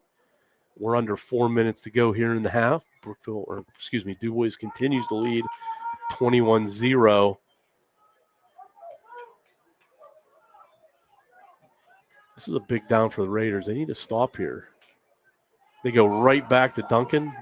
Duncan's going to have the 1st down as he crosses the we're actually going to spot this right at the 50. So that'll be a 1st and 10 Beavers at midfield.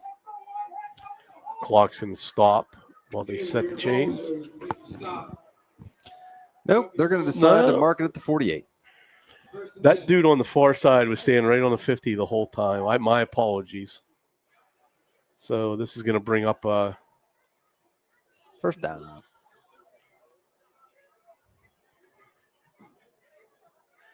Oh!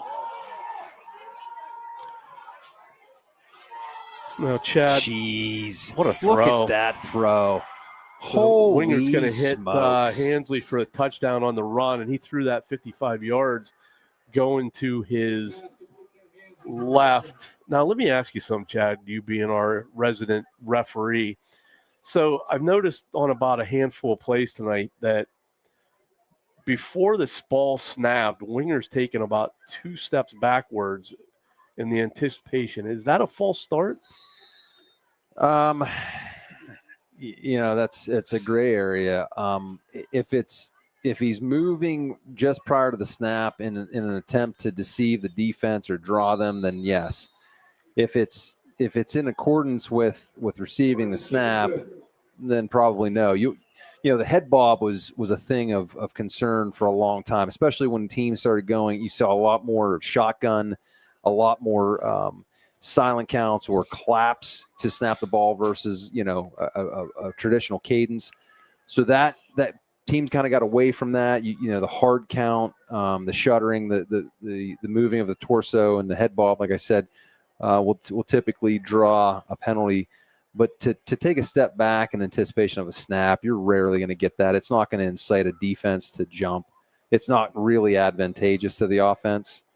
Okay. So just curious. I haven't seen that a lot over the years, and just kind of caught my eye that he's done it a few times tonight. He has done it a few times, and I noticed it too. And I wonder if that's not a reason he's picked a couple balls off the turf. If they're just bad snaps, or if that is kind of messing with the timing.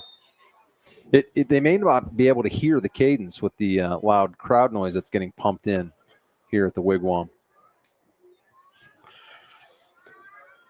Good point, Chad. So Cody Householder. Householder on the return. He's going to take that back to the 25-yard line. So 28-0 Beavers. Brookville gets the ball back here. 3 minutes to go in the half, and they got about 75 yards to go here.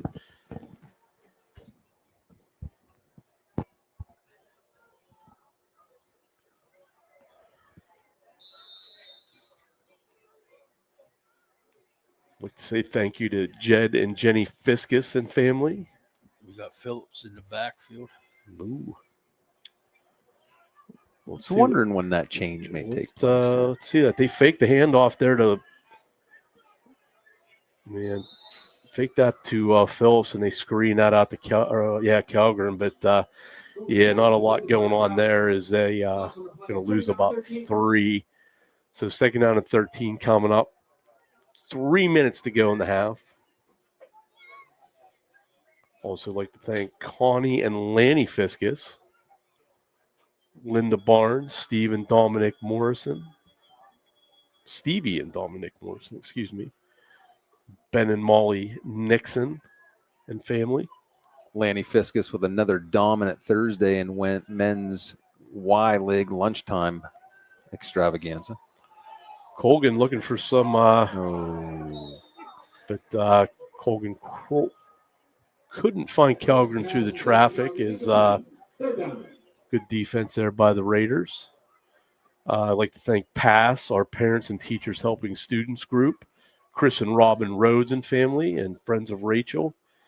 If you'd like to support our mission, reach out to Ben and Tricia. You can also be a Friends of Blue Nation Network. We'd be glad to have you on board.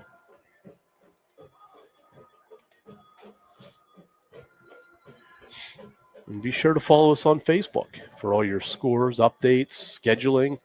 You can find everything you need there. Just find Blue Nation Network on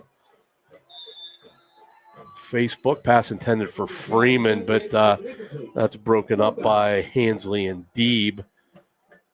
And that's going to bring up a 4th down, and our punt team comes on. And DuBois is going to get the ball back here with 2:24 left on the clock. And as we've seen tonight, that's more than enough time for them to get down the field and add to this lead. Deeb goes back to receive the kick. He's going to set up right about midfield here.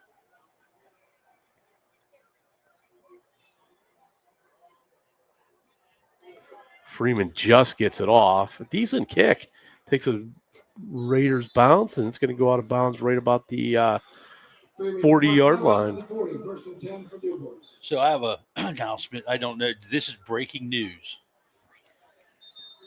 John Macbeth is going to be the celebrity bartender at the Bourbon Bites and Bids YMCA fundraiser on November 15th. Wow.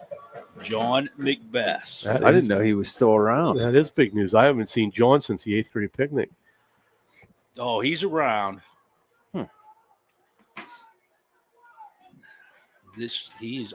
Rumor is he's retiring after this year. Wow. Teaching. So I haven't heard from him since that. Well, So 1st and 10 Beavers, $1.54 left to go here in the half. They lead 28-0. And where's that taking place? at Toby Hill, Pinecrest. Toby Hill. And who's it benefit? YMCA. It's Okay. that auction that they have. Yeah.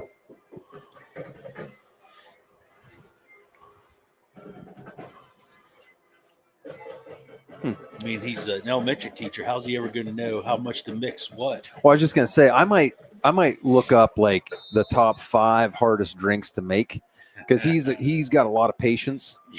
So I'm gonna go out and test him. Winger pitches the ball out That's to a hold.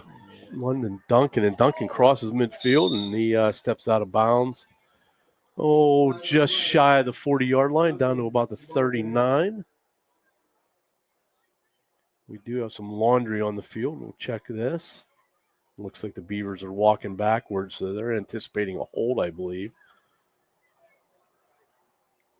And that's exactly what it is. Holding against DuBois. So that's going to bring this back. That was a and we That must be a spot foul. Still going to be a first down, right? no, it goes back to the line of scrimmage. That's not new what they're this doing. well. That's not what they're doing. Oh well, yeah. I'm sorry. It was. So it's okay. It's not a first.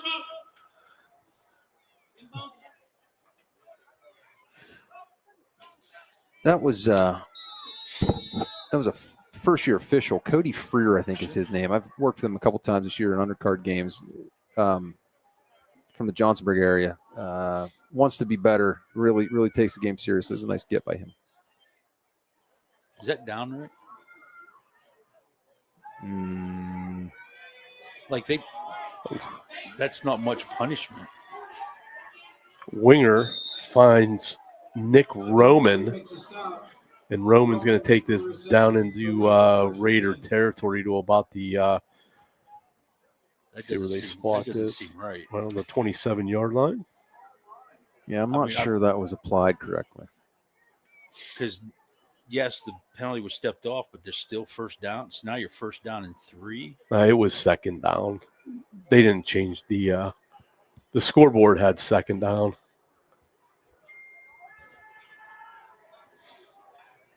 Winger steps up in the pocket. He throws back of the end zone. He finds Nick Roman for the touchdown. So that's going to make your score 34-0 Beavers on Winger's 4th touchdown of the evening.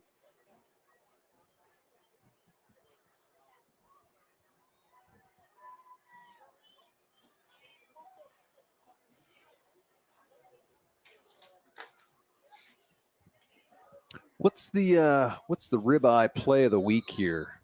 You got any hot tips for us folks that like to wager for fun? Ribeye? I'll tell you what. Let me look. I haven't started my research for the NFL Sunday, but I'll give you a freebie. For the rest, I'm gonna have to call my 1-800 hotline to get my locks of the week. Is that different from the number that's on the stall at Irma's? Yes.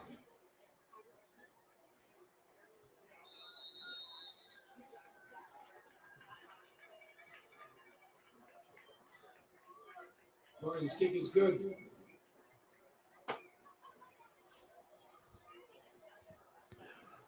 I think I'm going to have to. This one's probably too easy, but my lock of the week is Lions plus the 2.5 at Kansas City. Boy, those buildings in Vegas are big for a reason. I know. And they have plenty. That doesn't seem right. They have plenty of my money, but I think that they're relying a little bit too much on the last 7 years and not the last 7 weeks. They are a different team on grass, though. They go to Arrowhead? They do go to Arrowhead. I just think there is way more talent on the blue and silver side of the ball.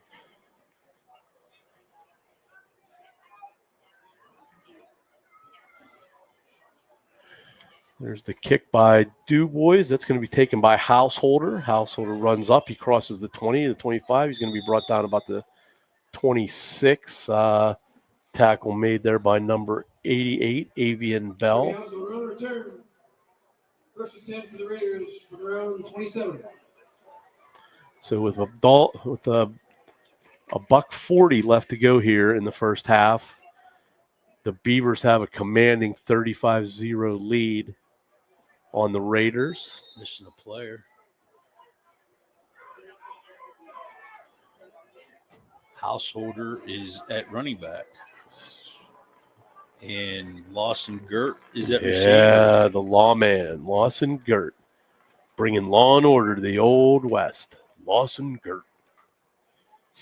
Colgan drops straight back looking to throw, and he has Morey again, and Morey's going to have first down yardage out over the 38 to about the 39-yard line. Donnie has earned himself a dip in the hot tub after tonight. Time continues to wind. Minute 30 left to go here in the half. Colgan takes the snap from Manzinger, looking to throw. He's going to take a shot downfield, but for some reason, Freeman and him weren't on the same page, and that ball is going to be picked off by Samson Deeb. And that was Samson Deeb's 4th pick of this season. So that's a pretty good number. Speaking of Ansinger, as I came in through the gate, I was grabbed by the family. And if you've paid attention to broadcasts over the years, we've had a follower, very dedicated followers and commenters from the state of Arkansas. Not to be confused with Arkansas, but Arkansas. Mm-hmm. And that is where the Ansinger family is from originally, I guess grandparents, and they're here in person tonight. So if our viewership is down, it's thanks to them traveling up to see this contest in person. Nice. Burns checks into the game down here at the bottom. Winger takes the snap. They're going to hand off to Duncan. Duncan weaving his way forward. He's going to pick up a few down to about the 30-yard line. Time continues to wind. We got about a minute left to go here in the half. If you're just joining us, Trey Wingert, his right arm has been on display tonight as he has 4 touchdown passes. And the Beavers lead 35-0. The other touchdown was a London Duncan touchdown run, and there he goes around the corner, and he's going to have the first down out over the 40. He's got another gear once he gets that outside, yes, Chad. No doubt about it. Yes, he does. And he's one of those kids that it looks effortless. It's like he's gaining 5 yards at every 2 steps.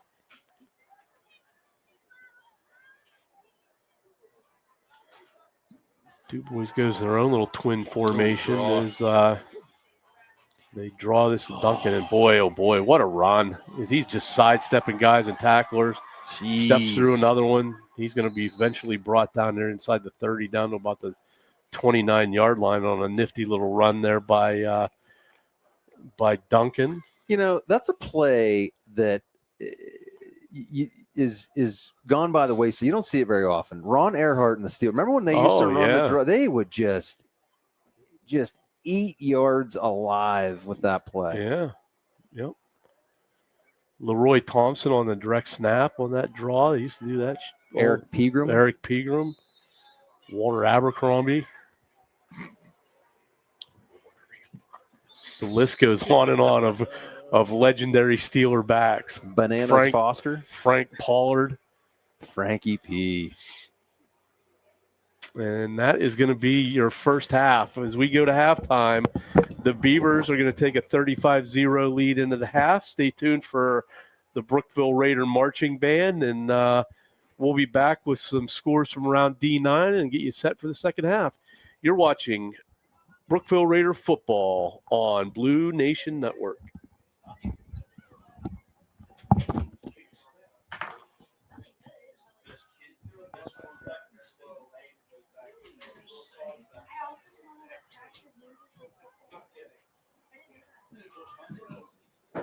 Good evening. Please welcome your Brookville Blue Raider Marching Band. The band of drum majors Lily Kevin and Cindy Murdoch. The band opens their show with All of the Watchtower, written by Bob Dylan and made famous by Joe Hendricks. Our featured tune is William for Hero, which was by Bonnie Tyler and the 1984 musical film Footloose. And we close our show with Take It to the Street by the Doobie Brothers. Thank you, and we hope you enjoy the show.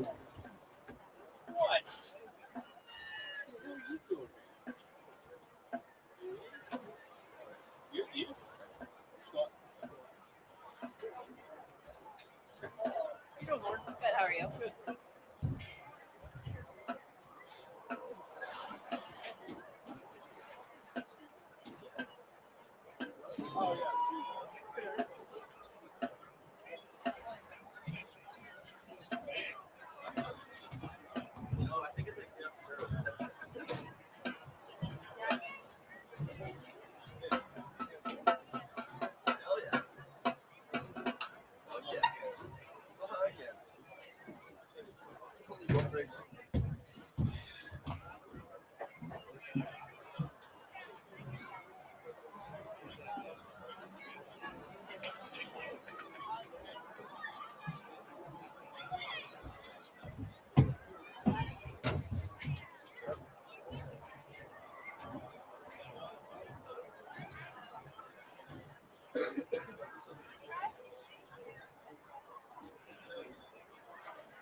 again, another big round of applause for your Brookville Blue Raider Marching Band.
I totally get it.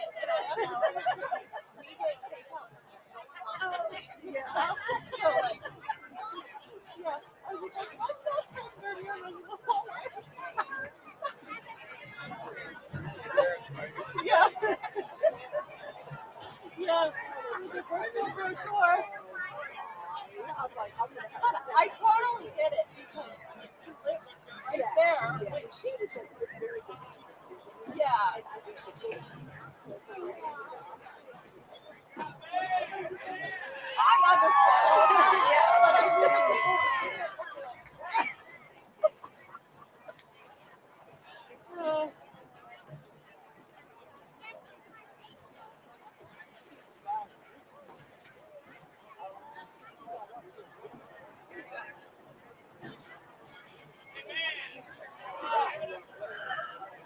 Where they are.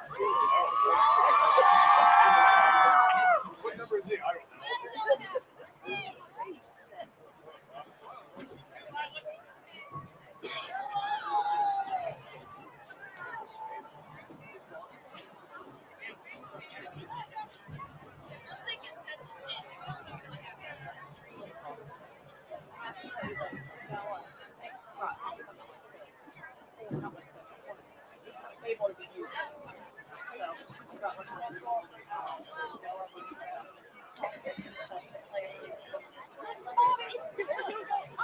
know. I'll hear him play and go.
Tonight's 50-50 ticket, $189 is the prize.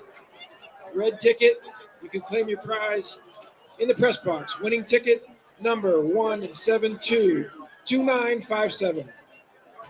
1722957. Claim your prize in the press box.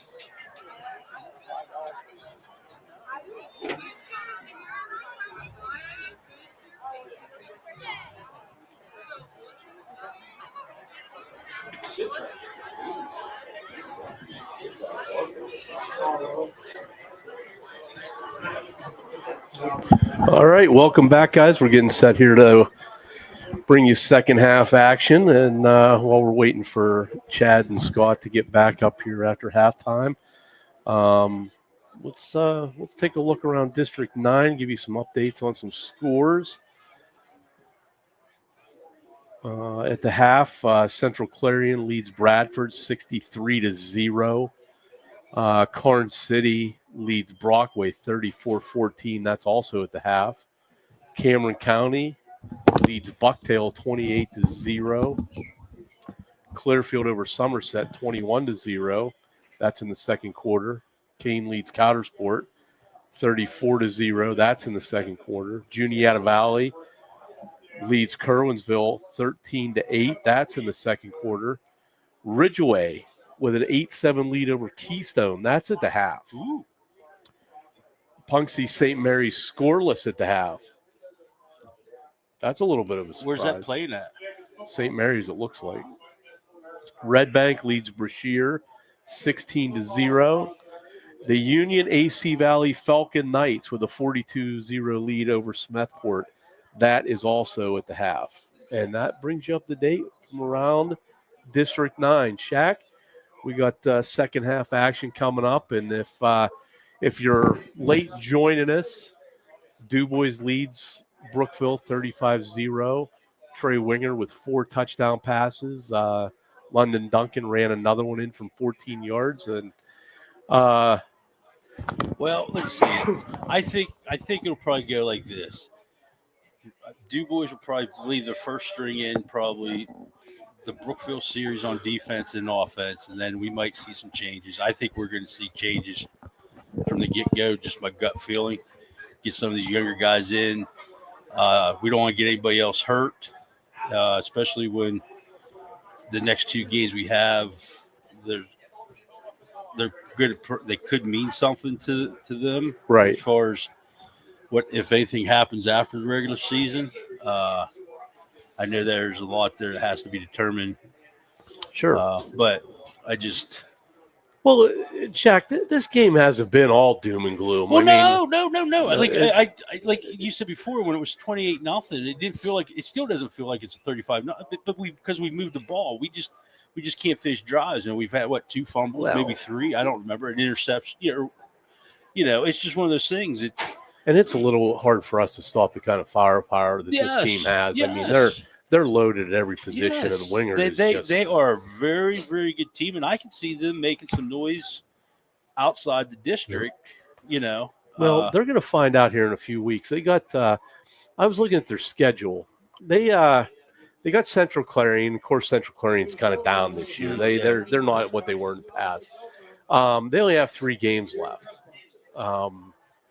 Now, Hollidaysburg, who you and I both know is normally a pretty good football school. So that could be a test for DuBois. Hollidaysburg's never a pushover, of course. Now, I don't know what they're like this year, but I'm just going off past experience. Right, Hollidaysburg is usually pretty good.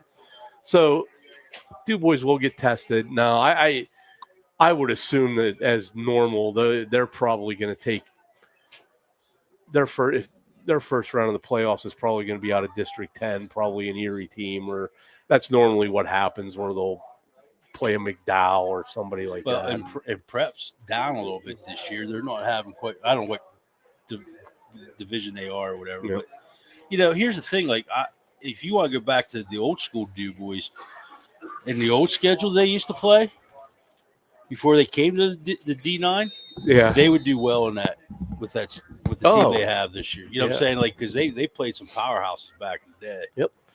All right, there's our opening kickoff of the second half. That's going to be taken by Householder right about the 17-yard line. He's going to be brought down short of the 30.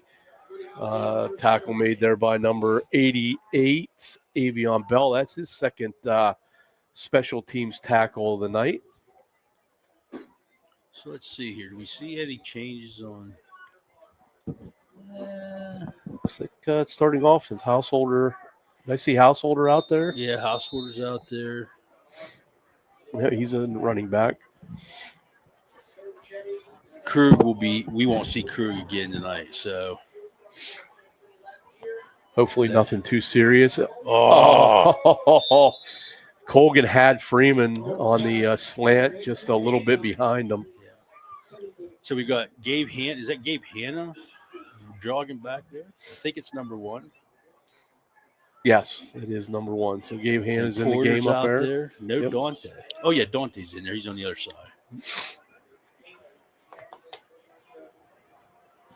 So so they must be rotating in that position out there.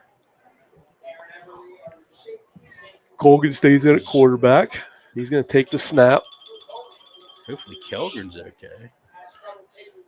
And they hand that off to Householder, but he's going to be swallowed up right about the line of scrimmage. So that's going to bring up 3rd down and 10. Speaking of swallowed up, Devil's Barbecue. Okay. Hands down, the best barbecue around. Fast, flavorful, and absolutely delicious. You just can't beat it.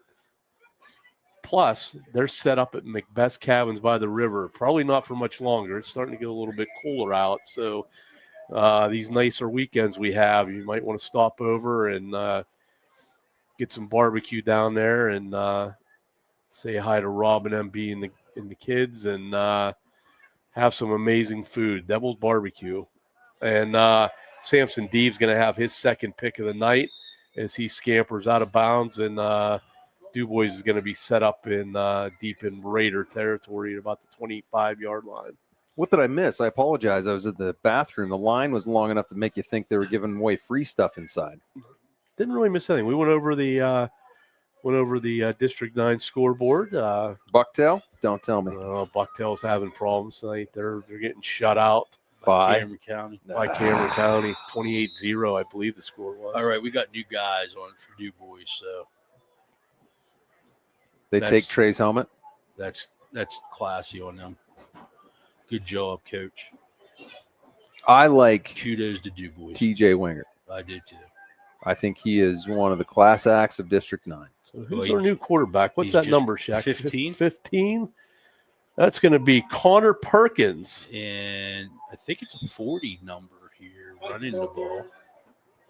42 is running the ball. That would be Brock Fike is your new ball carrier. So we got new quarterback, number 15, Connor Perkins for DuBois, and running back 42, Brock Fike. What's your gut feeling, Chad? You think TJ is going to stick around, or you think he'll? You know, I talked to him about that at the JV game on Monday. It's interesting you brought that up. I'll let this play go. Yep. Perkins takes a snap. He's going to hand off to Fike. Fike's got a hole up the middle, but he's going to be tripped up there. I asked him that very question, and his answer was, I thought, very, very well stated. He said, you know, when Trey takes his last snap and I'm the coach, I don't know if you can surpass that. Does it get any better? You know, does it end with a state title or a regional, whatever it is? Right. You know, do you top that?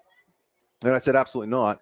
They've built a really nice program. They've got talent coming through. He loves what he's doing. Kids respond to him. So he's really torn, but he also wants, you know, Trey's going to play baseball. And when you play baseball at that level, there's a chance he's going to play year round. So yeah. Perkins rolls out, and he's going to dump this off. Pass intended for like number 81, Nathan Kreiner. It's going to fall incomplete. It is a tough call because my whole plan was I was going to be stepped down once Elliott was done. But, you know, you develop that relationship with, like, Braden Kunzelman and your boys and absolutely and all that. And, you know, it's just like. Oh, and then coaching changes, too, because, listen, and I don't want this to sound – I don't want anyone to take this the wrong way, but I know you can attest. There's a certain level of pressure that comes off you too when your kid's name isn't on the roster, right? You're right. So it's different, and it's, you appreciate it in a different way. But also as a coach, you want to be able to got a field goal. Yeah, attempt. DuBois is setting up here for a field goal. This is going to be you got it. That's good. 26. That's a 36-yarder, and that's going to be good by number 23, Maddox Barnes. That's going to make your score 38-0 DuBois on the 36-yard field goal. Yeah, but as a coach, you want to leave the program. I wanted to leave the program. With Better than what you found it. Yeah. I don't want someone coming in here and have to try to rebuild a program or whatever. Right. But I mean, I'm sure TJ's thought of that. Well, the JV squad, I will give DuBois a pile of credit. Again, being there this week, I got to see their JV squad. I got to see their junior high squad. Their coaches are, you talk about class acts. They weren't over there begging. They weren't over there chastising. Yeah. They talked to their kids the right way. Ben. They just changing batteries. Oh, okay. They do a lot of things the right way. And then they have in the junior high level, they've got, is it Marshall? Is it Justin Marshall? Yes. Very well decorated running back at DuBois that talk about having a good attitude and a positive outlook with kids. He could coach my kid any day.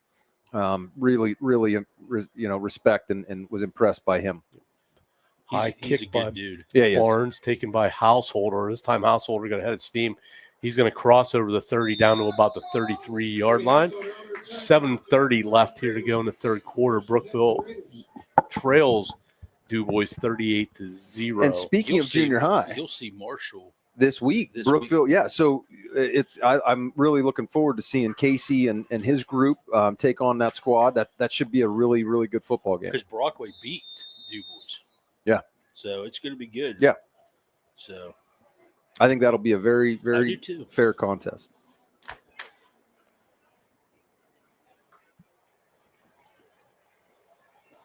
Colgan hands off to Phillips. And Phillips falls forward for a couple. We're going to make it 2nd down and 8.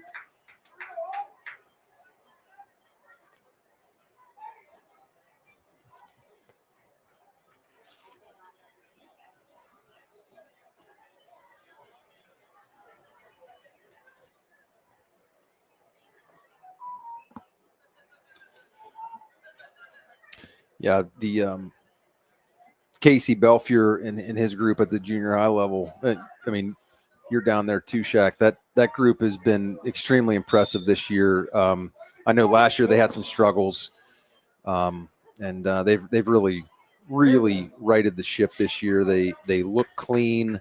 They're fundamentally sound. The kids are having fun. They're obviously having some success. So. Well, like I said, that R.J. Rhines, he's legit. Yes, he is. I like him. The Mitchell kids. Cole Mitchell's going to be the next big thing. Yeah.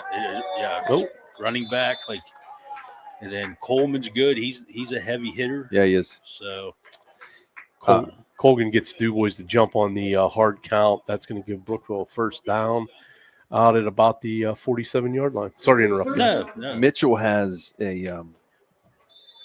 an uncanny ability with his hips. Yeah. He doesn't really juke as much as he just glides into different angles. And it's like what I like about it is he'll be running towards the sideline and all of a sudden he's upfield. Yeah. And it's not like put a foot in the ground. Yeah. Right. Colgan lots of time, but he gets flushed out of the pocket, steps up, and he'll gain about 6 on 1st down. So good pickup.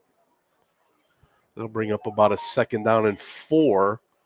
As Brookville creeps inside DuBois territory down to about the, let's call it the 48. Number 88 with a nice show of sportsmanship there. Avion Bell, not related to Le'Veon, I don't believe. How did I know that's what you were going with? Colgan drops straight back, got some time, steps up in the pocket, and he's got Freeman down the sideline, and there's a fight for the ball, but that's going to be picked off by Avion Bell. Speak of the devil. Yep, and Bell is going to return this down to about the 40-yard line. So that is the third interception to go with 3 lost fumbles tonight, so 6 turnovers by the Raiders is proven to be very, very costly in this football game. It was a great ball. Just a little underthrown. Yep. And good job fighting Freeman for it. Just went up and won the battle.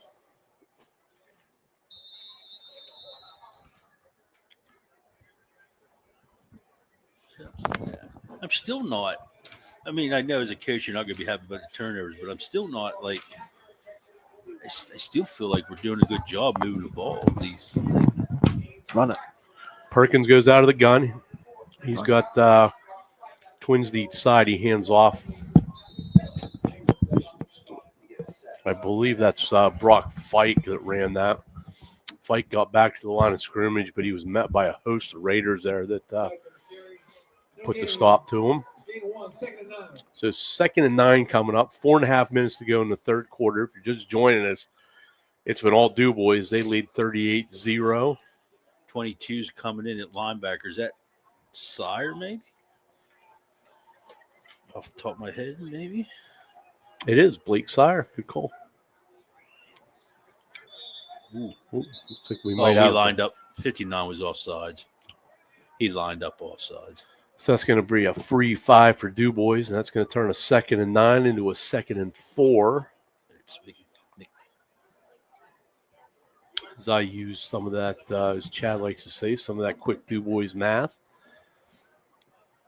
2nd and 4. Offsides against Brookville. And he almost was. He got back though. There's a snap. There's a rush by Brookville, picked up well by DuBois, and they're going to dump this off to number 80. That's James Crabtree. No relation to Michael Crabtree, the ex-Texas Tech great. Crabtree on the reception. First down for DuBois. And DuBois back in Brookville territory. Ball at the 31, 1st and 10. Once the subject of one of the greatest interviews, Richard Sherman, very heated after a game. Reporter asked him what he was so excited about and who was saying things, and he just simply said, Crabtree. High snap. That's going to get over Perkins' head, and he's just going to fall on it. No flag that. And number 59. He's an Abraxas kid. That's Cameron McMahon. No relation to Vince or Jim. Stephanie. Or Jim. Or Jim. Yeah. Or Ed. I know Ed's family. Hey-o. Not from around here. You are correct, sir. I'm glad he did throw a flag on that. Yeah. Maybe. I mean, I'm not saying it shouldn't have been, but.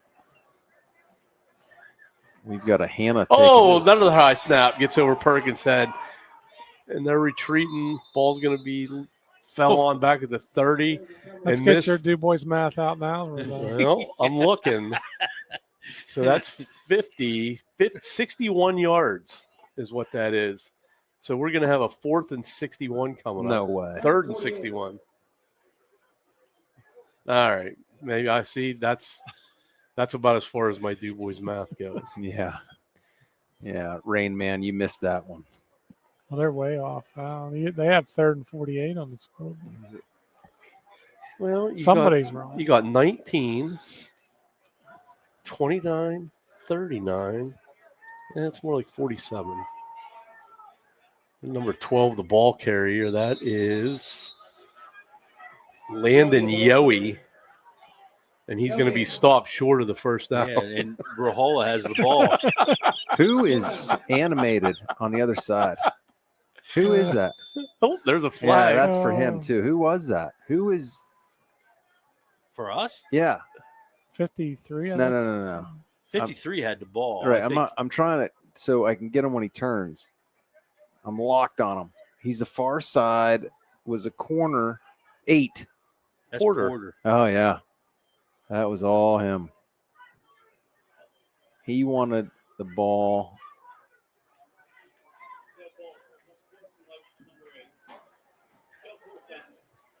Well, that's going to make this a A little bit more manageable fourth down. What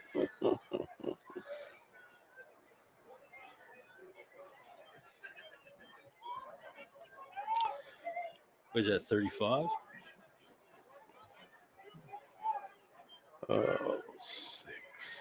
16. 35. Yeah.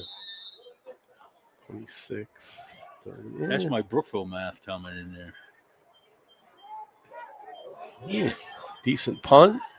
It's going to take a Beaver bounce as it rolls inside the 20. He's going to go out of bounds at about the 19-yard line. Dante almost got to that. So good punt there by DuBois. That's where the Raiders are going to take over.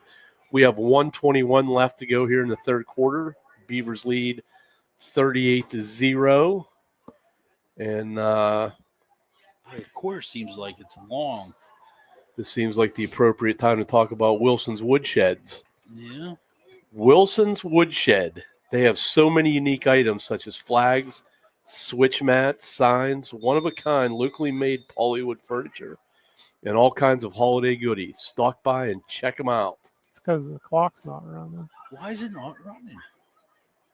It looks like they're going to hand off the householder, and the householder is going to fight his way forward out over the 20 to about the 21-yard line, gain of about 2. Did you give him the I have, and that was the best advice, some of the best advice you ever gave me, Chad Weaver. well, Running the clock. I've given you quite a bit over the course of our relationship. No, but that was good. If that's on the Mount Rushmore, then I have not learned you well. When it comes to running the clock, Okay, that's all pretty right. important. Okay, all right. Well, listen, I'm not going to name names, but you can only, your tools are only as sharp as your tools, right? Have you seen those two guys over there?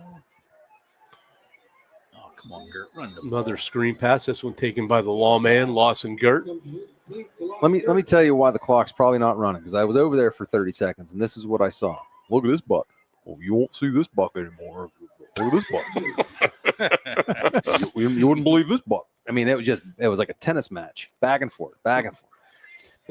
So 3rd and 1, and they're going to let the third quarter run out. And couple so we're commercials. going to let's go. Yeah, let's go. A couple commercials. We head into the fourth quarter here with DuBois leading 38-0. You're watching Brookville Raider football on Brookville. Ace Fix-It Hardware in Brookville has been the place to get all of your hardware, tools, paint, lumber, and decor right by the bridge in Brookville since, well, like forever. Call 849-7326. Most friendly and knowledgeable staff in the business, too. Ace Fix-It Hardware says, This is the place with the helpful hardware, folks.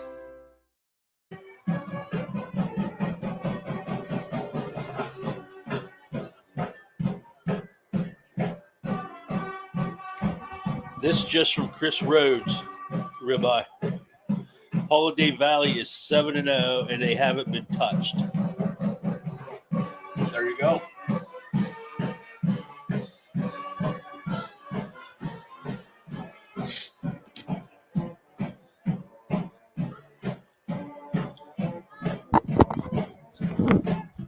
Thank you, Chris Rhodes. Yeah, we're back. For those of you who are interested right now, the Mariners with a 1-0 lead over the Tigers. That's in the 3rd inning, top of the 3rd. Householder here takes the handoff.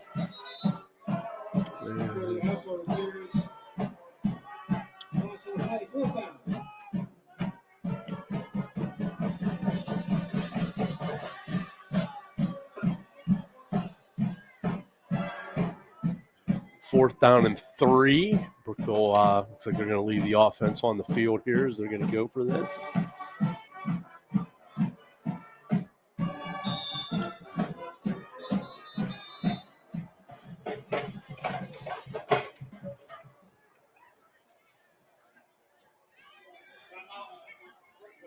Brookville's going to take a timeout. Let's run down through some more scores here and pull up the scoreboard.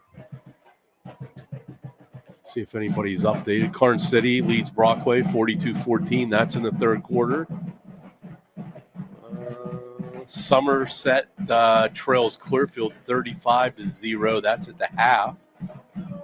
Kane all over Coudersport, 46-0. That's in the third quarter. Juniata Valley leads Kerwinsville 20-8. Keystone has the lead over Ridgeway 21-17. That's in the fourth quarter. And Punxsutawney 28-0 over St. Mary's. That score was 0-0 at the half. Oh, wow. Wait, Punxsutawney St. Mary's was 0-0 at half? That's what our update was, yeah. Sure that just wasn't well, maybe. It could have been. Yeah. There's no doubt that it could have been a mistake, but that's what the scoreboard said. Red Bank 22-0 over Brashear. The Falcon Knights of Union AC Valley 55-0 over Smethport. That's in the third quarter. That's a great good con. kick there by Freeman. Good spiral. It's going to be picked up at about the 30-yard line by number 5, A.J. Prouty. And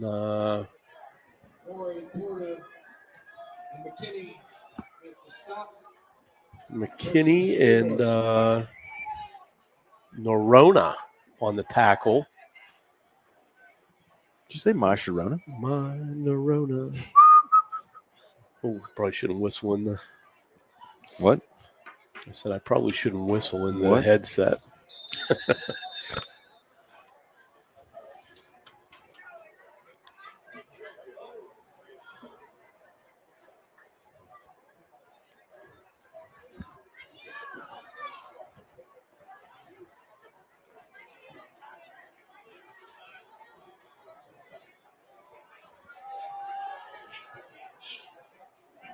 There's the handoff that was like number 26, maybe Chance. Oh, boy. You need help with that last name. What number? Number 26 for DuBois. Chance Onyedike. That's a pretty good attempt at it. Onyedike? I'm going to go with Onyedike. Chance Onyedike. I'm not touching it. I was impressed, Chad, that your boys were home with a friend from Pitt. That's pretty cool that they're making friends down there. Wow. Wow. Hey, he came up and shook my hand and introduced himself. Yeah, they met in rehab. They're all pulling in the same direction.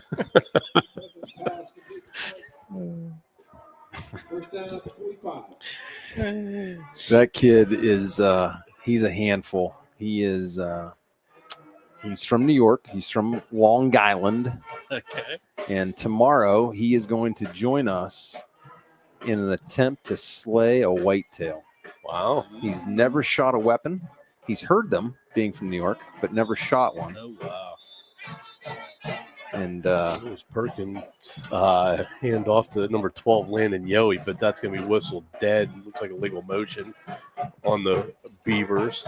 Yeah, so he's going to go out in the woods and sit with Carson and try and draw blood. Good for you guys. Yeah. That's assuming that they don't indulge too much tonight. Yeah, that probably won't happen. No. 5:30 comes pretty early. Go with the handoff to Yohe. Yohe's going to be tackled for about a 2-yard loss. 20, Zach Phillips on the stop for Brookville. And 23, too. Is it 23? Do we have a 23? Yeah, we have a 23. That's Jordan Sarvey. He was in on that tackle, too. Jordan Sarvey on the stop. And Zach Phillips, he's been nails. And speaking of nails, Ace Hardware. At Ace Hardware, their friendly and knowledgeable staff are always ready to help you find exactly what you need. From paint and tools to automotive supplies and more, they carry a wide range of trusted home and hardware products. No matter the project, Ace is the place with your helpful hardware folks. Number 12, Landon Yohe on the carry there for DuBois. He's going to cross over midfield. Actually, that was Fike on the carry, number 42. And he gets it into Raider territory on the 49. Not to steal your thunder or your lead in of speaking of, but speaking of Jordan Sarvey, condolences to his father and you, Ribeye, for the burial of the 2025 New York Yankees. Yeah, it was a tough week. Yeah, it was a tough week in our house. The Yankees got buried, and then last night, of course, the Phillies went down. So it wasn't an easy week for is that baseball. Is that the prerequisite in your house? As long as you've got a payroll over 290 million, you'll root for them? Well, in all fairness, is that where you set the bar? I need to specify how I became. I don't. It's tough to explain. When I was a kid, I was a huge Don Mattingly fan. Still am a big, huge Mattingly fan. Probably my favorite player ever. Why don't you root for the Marlins then? Because he coached them. Yeah, it's not the same. Oh, you can't do that. Okay. But I am deep down, all and through, a Pirate fan. I don't see a Bucko tattoo on that leg. I don't have a Yankee one either. So you don't? Oh, I thought you had an NY on you. I don't. I thought that pool party. I thought I saw one. No Yankee. Right. I have no Yankee tattoo either. I have been a Yankee fan since I came out of the womb, or I've been a Pirate fan, since I came out of the womb. But I do casually root for the Yankees simply because when I was growing up, like I said, I was a Don Mattingly fan. Jordan Sarvey's father is a huge, huge Yankees fan. And I don't, as Shaq would know, like with Penn State's recent struggles, I truly don't get enjoyment out of watching teams I dislike fall on hard times. And mention of hard times. Boy, Fike on the carry, and he gets a head of steam, and he gets around the corner, but there's a flag, and I've got a feeling this will probably be a hold. Who was on the stop there, Shaq? Can you see that? I didn't see it. It was a pretty good hit. These young guys are flying around pretty good. Yeah. But we could, I guess we could spend the next 6 minutes talking about everything that's wrong with the Pittsburgh Pirates and what needs to be done with that team if we want to do that. Read today that there's speculation there will be no free agency signings with the Pirates this year, which was shocking. Well, I'm a firm believer in you dance with who brung you, so they might as well try to get it done with who they have, because that's just nonsense. That's the second time 88's been offsides, lined up offsides.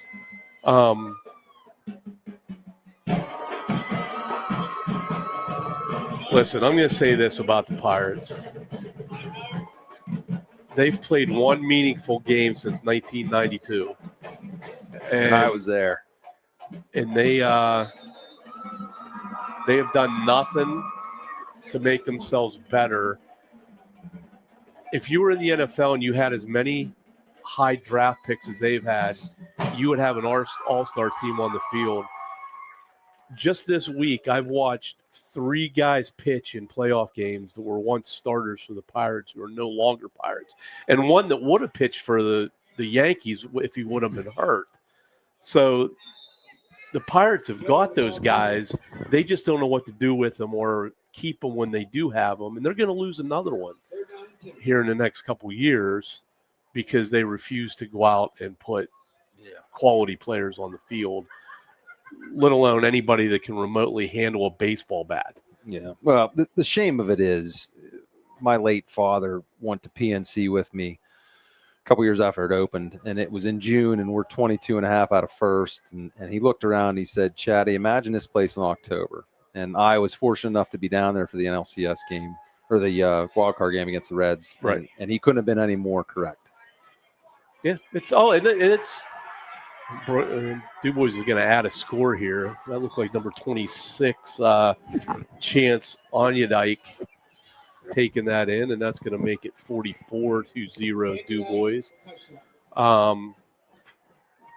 Yeah, there's got to be some big changes done there, but I don't even know where you start.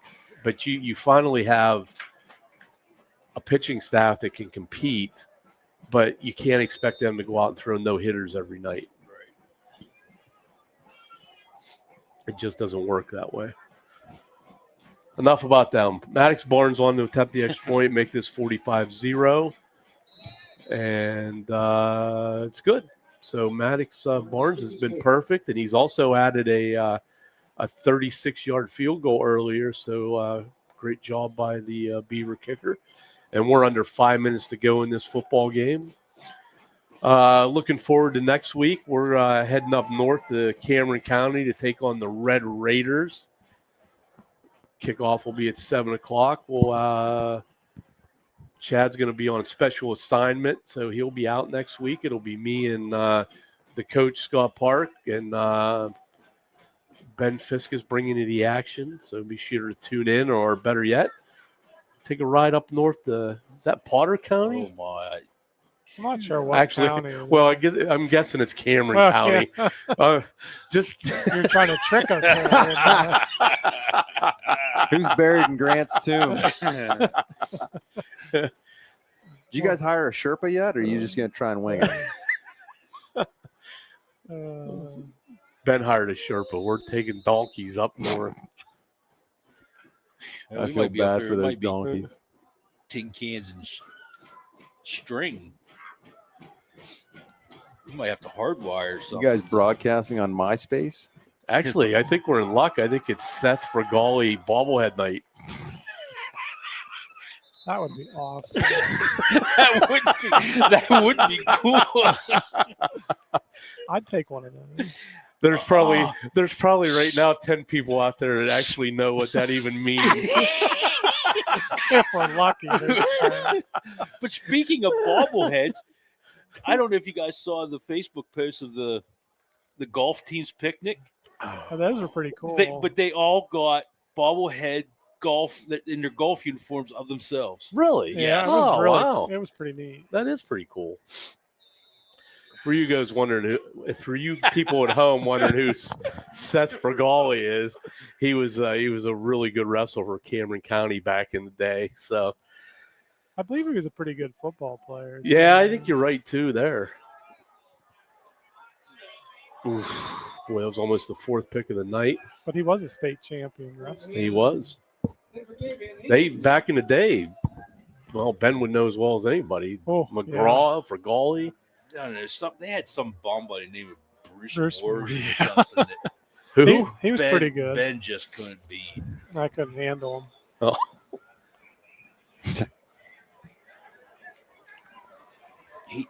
What I remember about him, Ben, is he's the first one I knew that wore those multicolored rainbow. Yeah, he had shoes. Always had the funky shoes on. He was like a Gumby. His matches with Jared Kulik were always so much fun. Ben to just watch. could I don't know. Ben just needed something. I probably wrestled more state champs than anybody. Zach Phillips picks up about 4. That's going to bring up 3rd and 6.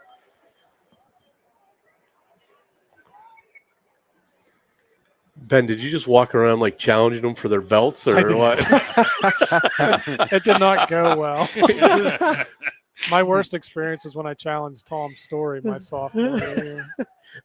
Having Lanny drive you down to Hershey just to challenge guys. Tom Story picked me up and carried me to a certain spot on the mat and laid me down and pinned me. Iron Mike Sharp. That's going to bring up 4th down. Here comes. But it's funny how all three of those the Raider guys punt team were from up that way. Like you had Kulik, you had Fregali, you had Morgan and Story. Oh my God! Where was Story from? Coudersport? Yeah. Oh yeah. My dad just texted me saying, "Can we get back to football?" I figured somebody was going to comment on that at some point. So here comes Freeman's on the punt. 2:34 left in the football game. DuBois leads 45-0. Well, there's one person would know who we were talking about when we were talking about Fregali anyway. Oh yeah. That's going to hit, take a Raider bounce. I'm going to the say 30, the bright spot of the night down has to the been 25. Hayden Freeman punting the football. Yeah. He's He's done a really great well night. punting. Yep. Yeah. Plus had a fake. What's had Yeah. the fake punt? Yep. Between him and Donnie, I'd say there's your co-MVPs of That might have been other than the drop touchdown. That's the best game Donnie I think's had all year. On both sides of the ball. I know he's a relative, so you're allowed to say that. I don't think that was a drop. He got smoked as the ball hit his hands. Could have been. I mean, yeah. But give the kid a break. Holy cow, Uncle Shaq. Yeah, I know. The irony of it was he had the mustache primed out tonight for an interview with Fletch. Oh no, Donnie's got a mustache. And it's thick, and it looks like it's colored. He's got some help from Amazon. There's a handoff to Fike. Fike works his way out over the 30 down to about the 31. Good gain on first down for Fike. Going to give him about 6. Let's make it 2nd and 4. I wish you two could have seen him walking in the gym Monday for class. He knew when he walked in there I was going to say something about the touchdown getting called back. He just as soon as he opened the door, it was like he knew it was coming. Sounds like Monday will be the same. It will be. Well, then after I found out who did the holding, then it was who was the hold on? Rahola, and they're in the same class. So then I got to Fike again straight. Actually, that was number 12. Sorry, Landon Yowie on the carry. He powers his way over for another Beaver first down, and we're down to about a minute left in the football game. Again, thanks to all our great sponsors: Heather Castellan, Fat Betty's Pizza and Arcade, Devil's Barbecue, Mac Metal Sales, Brookville Chamber of Commerce. Make sure you check out Food Truck Monday downtown, K&T Supply Incorporated. You got to see Corey and the guys.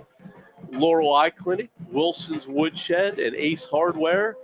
To thank all of them for all they do for us and helping us bring you Raider football here on Friday nights.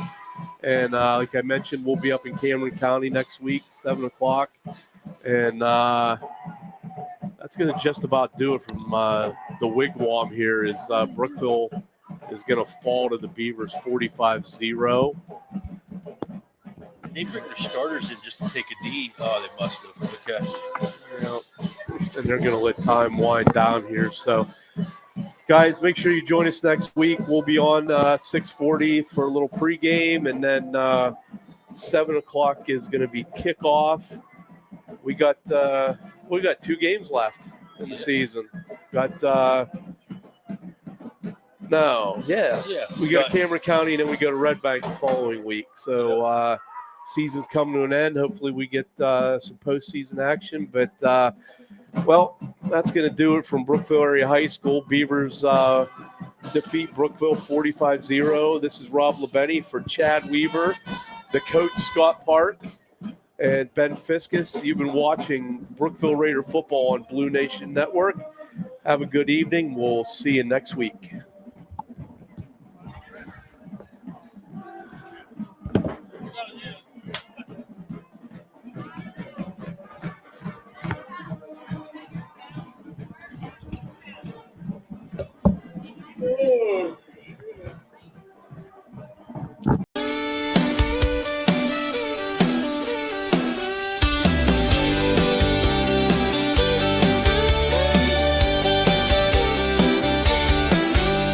In the heart of Brookville where the rivers flow, there's a voice that's calling, let me tell you so.